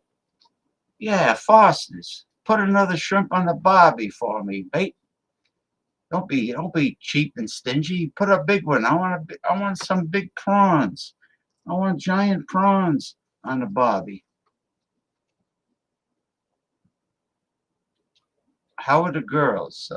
Have you ever dated an Australian girl, Sid? Their accent would turn me on. That's it. Uluru used to be called Ayers Rock, right? I think Uluru is the middle of the desert. It takes ages to get there.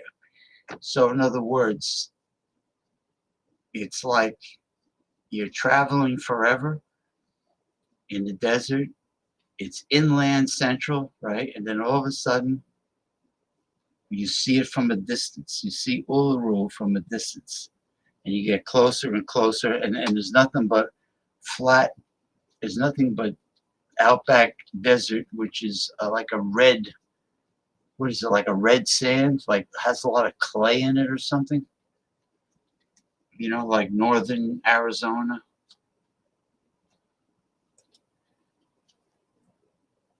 I think it's similar to asking someone who lives in New York if they are afraid of bears. Like, I'm nowhere near the freaky animals living in the suburbs. Oh, you're in the suburbs. You are in the suburbs. So I live in northeastern New Jersey, directly across from New York City. And it's like, well, actually, we do have about a half hour's drive from me, a half hour's drive west and northwest. There's too many black bears. There's a lot of black bears in northern New Jersey, but not here. Here we have deer, you know, foxes, you know, groundhogs, you know, things like that, wild rabbits, screwy, wascally, Wittlegway rabbits. There's hawks. We got eagles, but you know, but Australia, I would imagine you're not gonna. I mean, I don't know. You know, you got these funnel spiders that are very toxic. Then you got this big. Well, it won't kill you, but this huge huntsman spider in Australia. It has a huge leg span, but it's big and scary, but it won't kill you. But then you got like the taipan snake, the brown snake. You know, the taipan is a very dangerous venom, but I have a feeling they're way out there. You know, where the bearded dragon lizards are, the cute bearded dragons, and the frill dragon, the one that opens up. You know, I mean, they're all show and no go. They're a gamete lizards, and they're very dramatic. And then you got the blue tongue skink. I used to have one.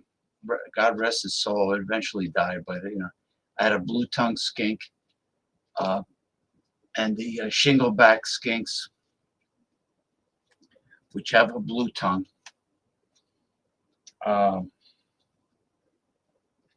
What else? And then, of course, you got Great Barrier Reef with great whites come around sometimes. You know. But yeah, Rhea Ripley. I know I'm digressing. She's very attractive. She's tall, big frame girl. I hope my American knowledge right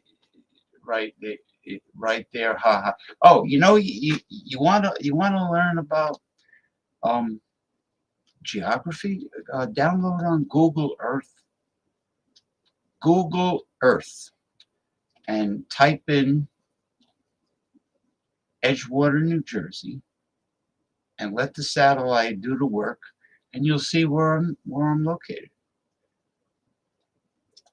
I'm literally up the hill and around the corner from the Hudson River. But my hometown is 20 minutes west of here, which is really the same. It's still northeastern New Jersey. But I would say that I am most likely 13 hours behind you in time. You have to be 13 hours, just like your time zone is the same as Japan. You're 13 hours ahead of me. So it is. Just checking my phone here.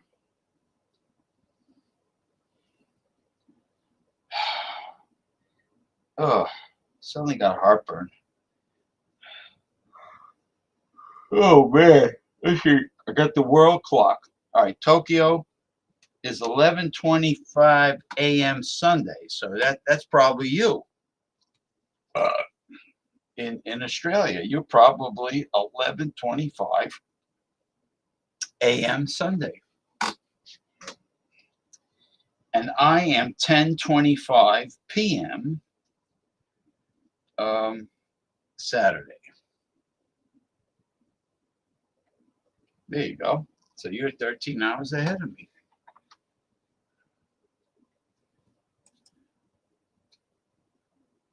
Yeah. Yes, I am. Well, my mother was very much into mysticism.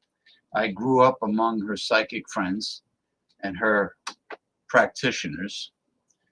And I have a large Facebook page called New Age Mysticism and Healing.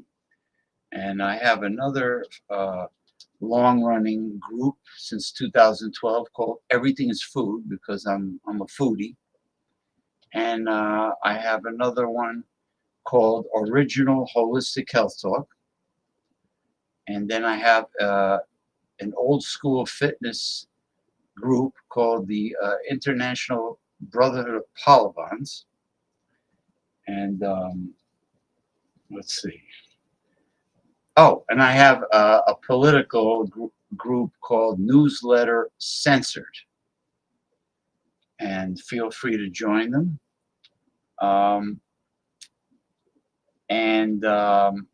The last Sunday of every month, I do live stream on YouTube and Twitch.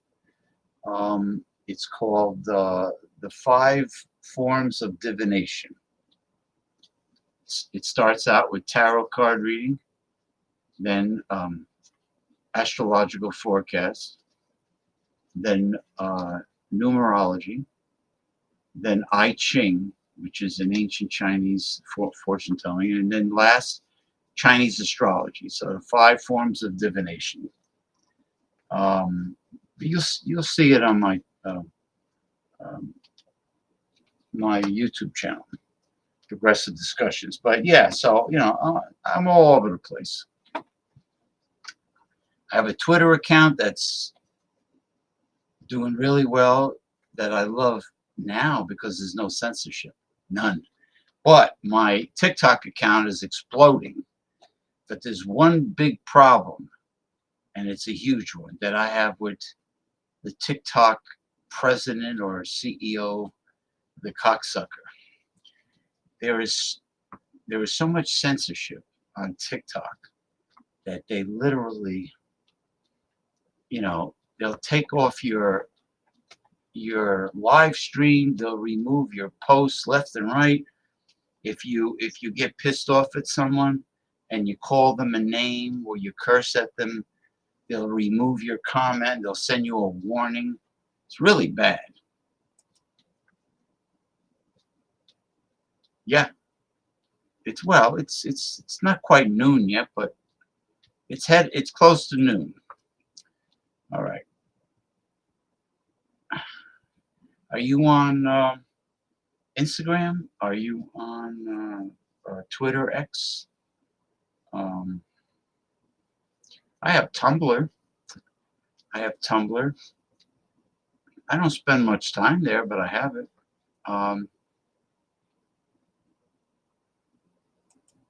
Let's see. What would you define as mysticism? Because it's kind of vague to me, to a vague term. Okay. Mysticism could involve the paranormal, like the ghost hunting shows. It could involve extraterrestrials, as in UFO sightings. It could involve divination, fortune telling. It could involve astrology.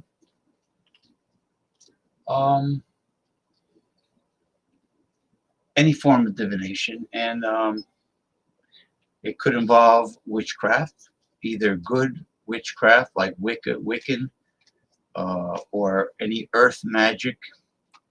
There's all different pagan religions that deal with the magic of the earth, and unfortunately, it could also include black magic. But I'm not in favor of conjuring up any malevolent sources to curry favors with them. No, you don't want to mess around with that. So I do rituals. I created an altar, which is a combination of Catholicism and mysticism. I have 2 levels. The mysticism level is on the first shelf, and the Catholicism or Christianity altars on the second shelf. But the Christianity altar is cool. It's not lame in any way. It's not G-rated because I wanted to make a Gothic cathedral style Catholic altar above the mysticism altar. And you know why it's Gothic? I have a gargoyle collection. I love gargoyles.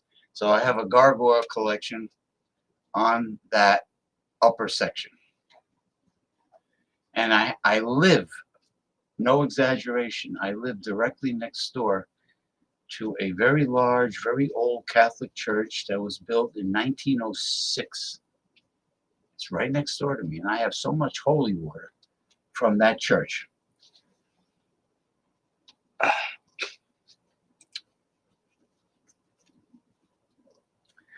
Yeah, well, you can find me on Instagram under James P. Madonna, Madonna.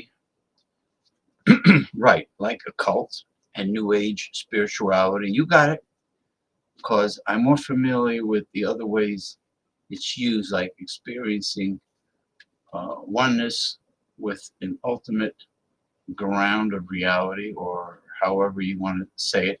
Now, I have a large crystal collection. I have crystal pyramids and the towers, the obelisk. I have a bunch of them. I have a lot of stuff.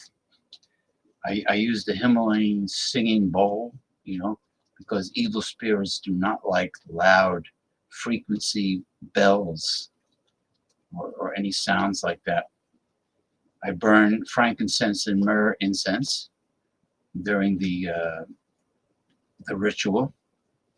And I don't know if you're familiar with the Dead Files. Once in a big while I chat with them, Steve and Amy.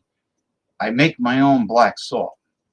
That's a good way to keep evil spirits out of your house, to put black salt on the windowsills. But I make my own, and what I do is I save the leftover ashes from the frankincense and myrrh incense, and I mix it with a kosher sea salt, and that's black salt, and that's what you use. But I have all kinds of talismans. I got an iron horseshoe above the door. I'm a superstitious guy. I got a lot of talismans.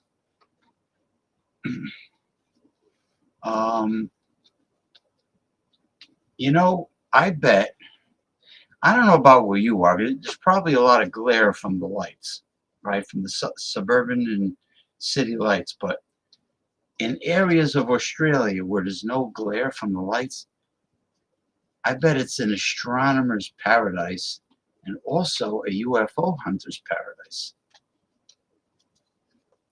My friend who lives near the ocean in Brooklyn, New York, he has many videos of UFO sightings.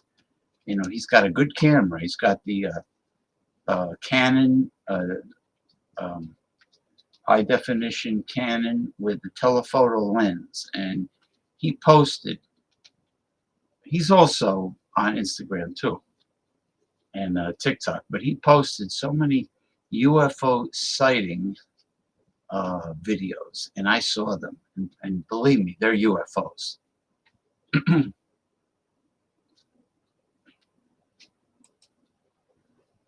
What's that? Suck that thing. Sid talks about sex a lot. Thai massage. Thai massage. Well, we do have a lot of Asian massage parlors in my area. I do have to say that. I do have to say that. And one is a bigger whorehouse than the other. Yeah, if you go out in the country, the stars are great. Don't even need to go that far. Yeah, I mean, what would be the big cities? It would be like Sydney, right? It would be Sydney would be the biggest, right? Then there's what is there? Brisbane, Brisbane, and then there's in the west is Perth. That's on the Indian Ocean. Though. Sydney's on the I guess you would call it the South Pacific, right? If you're facing New Zealand. Well, New Zealand might be a little farther south. New Zealand, Tasmania, New Caledonia.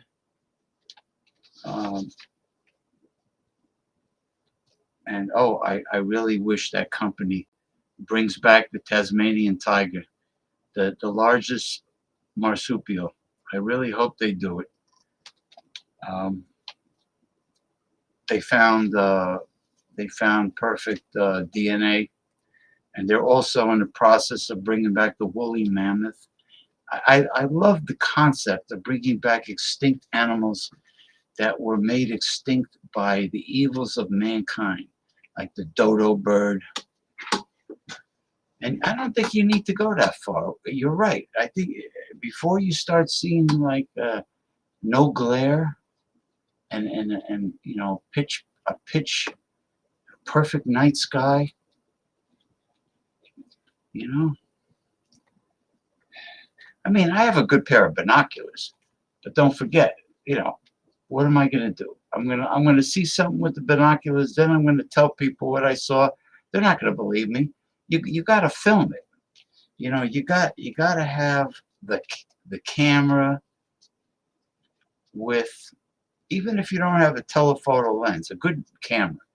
Like I have a Sony high definition camera, 18.3 megapixels. It's great. It takes such detailed photos and videos. So if I see something unusual in the sky, I'll be able to record it. If I have binoculars, it's my word. It's just my word. It's like me. It's like the guy who invented the Mormon religion. What was he, John Smith?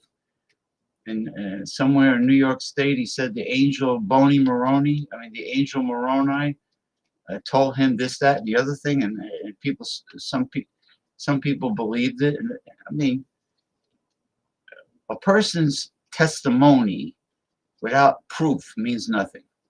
It's only perception.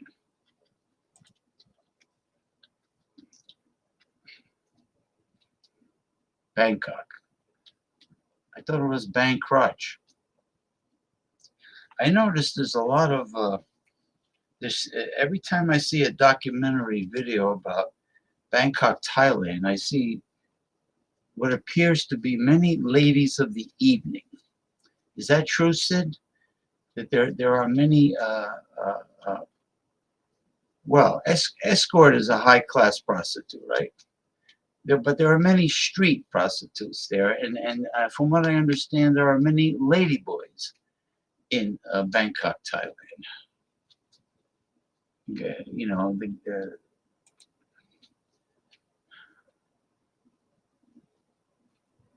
well, if the guy from Florida is sober, that means he will behave himself on my show. Because once he drinks, he gets very nasty and confrontational. And I will not tolerate him insulting everyone else on the show. And he knows it. And if he busts my balls, oh, he's off. He knows he's off. Anyway, I'm happy that the gentleman from Australia stopped by, and Sid, you know. I used to have a bearded dragon. They were great lizards, really. You know, they're Australian lizard. You can't export them. You can't take them from the wild. They're protected, but they're farm raising them, captive breeding all over the world. I mean, tons of them. I hear they lay so many eggs. It's like cockroaches. You know, but the blue-tongued skinks, the blueies are expensive because they give birth to live young. They don't lay eggs. And there's only so many pups in their litter. they don't like bang out like tons of babies. So that's that. So anyway, I want to thank everyone for stopping by. All the jabronis that I sent, my usual panelists, I don't know where the fuck they are. They probably passed out from intoxication. I have no idea where they are. And let's see. Where the hell are they? No word from them. No, you know what?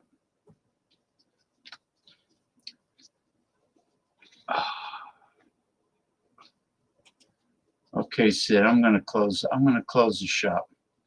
The guy from San Francisco is cool, but he needs to fuck, bro. That dude has a backlog. You're a very psychic man, Sid. You can see through things. I could tell. You're right. He is like wasn't there a movie called The 40-Year-Old Virgin? Something the guy that never got laid? Yeah, he's back. I don't know how backlog he is. I don't know if the guy like waxes the bishop, chokes his chicken. I don't know if he does that or not, but no, he needs to clear his complexion. You know, he's in San Francisco. All he's got to do is go to Chinatown in San Francisco. I'm sure there's tons and tons and tons of massage parlors in San Francisco, Chinatown. And he get himself laid. What the hell's the matter? Is he a cheap fuck or what? I think he's a cheap bastard. Come on. Unbelievable. Unbelievable. All right, people. Thank you for stopping by. I need to quench my thirst, not with booze, and take my nighttime nutritional supplements.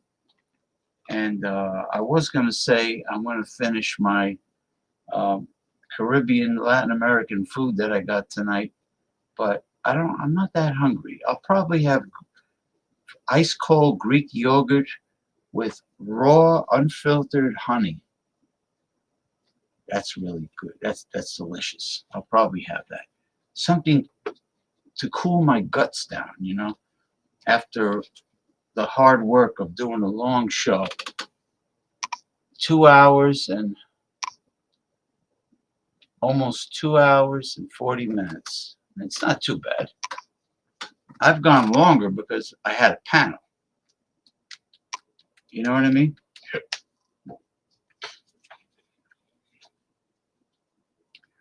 Anyway, gentlemen, until we meet again,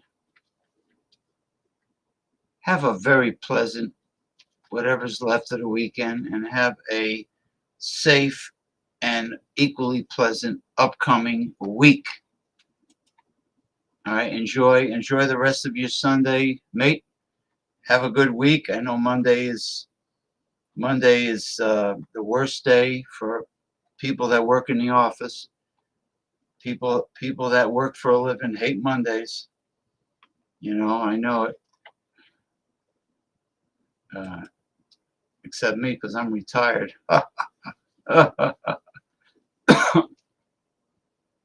Well, he's autistic. He's autistic, the poor kid. But he needs to penetrate. He needs to penetrate. I will pass on your words of wisdom to him, because he contacts me over on Facebook Messenger.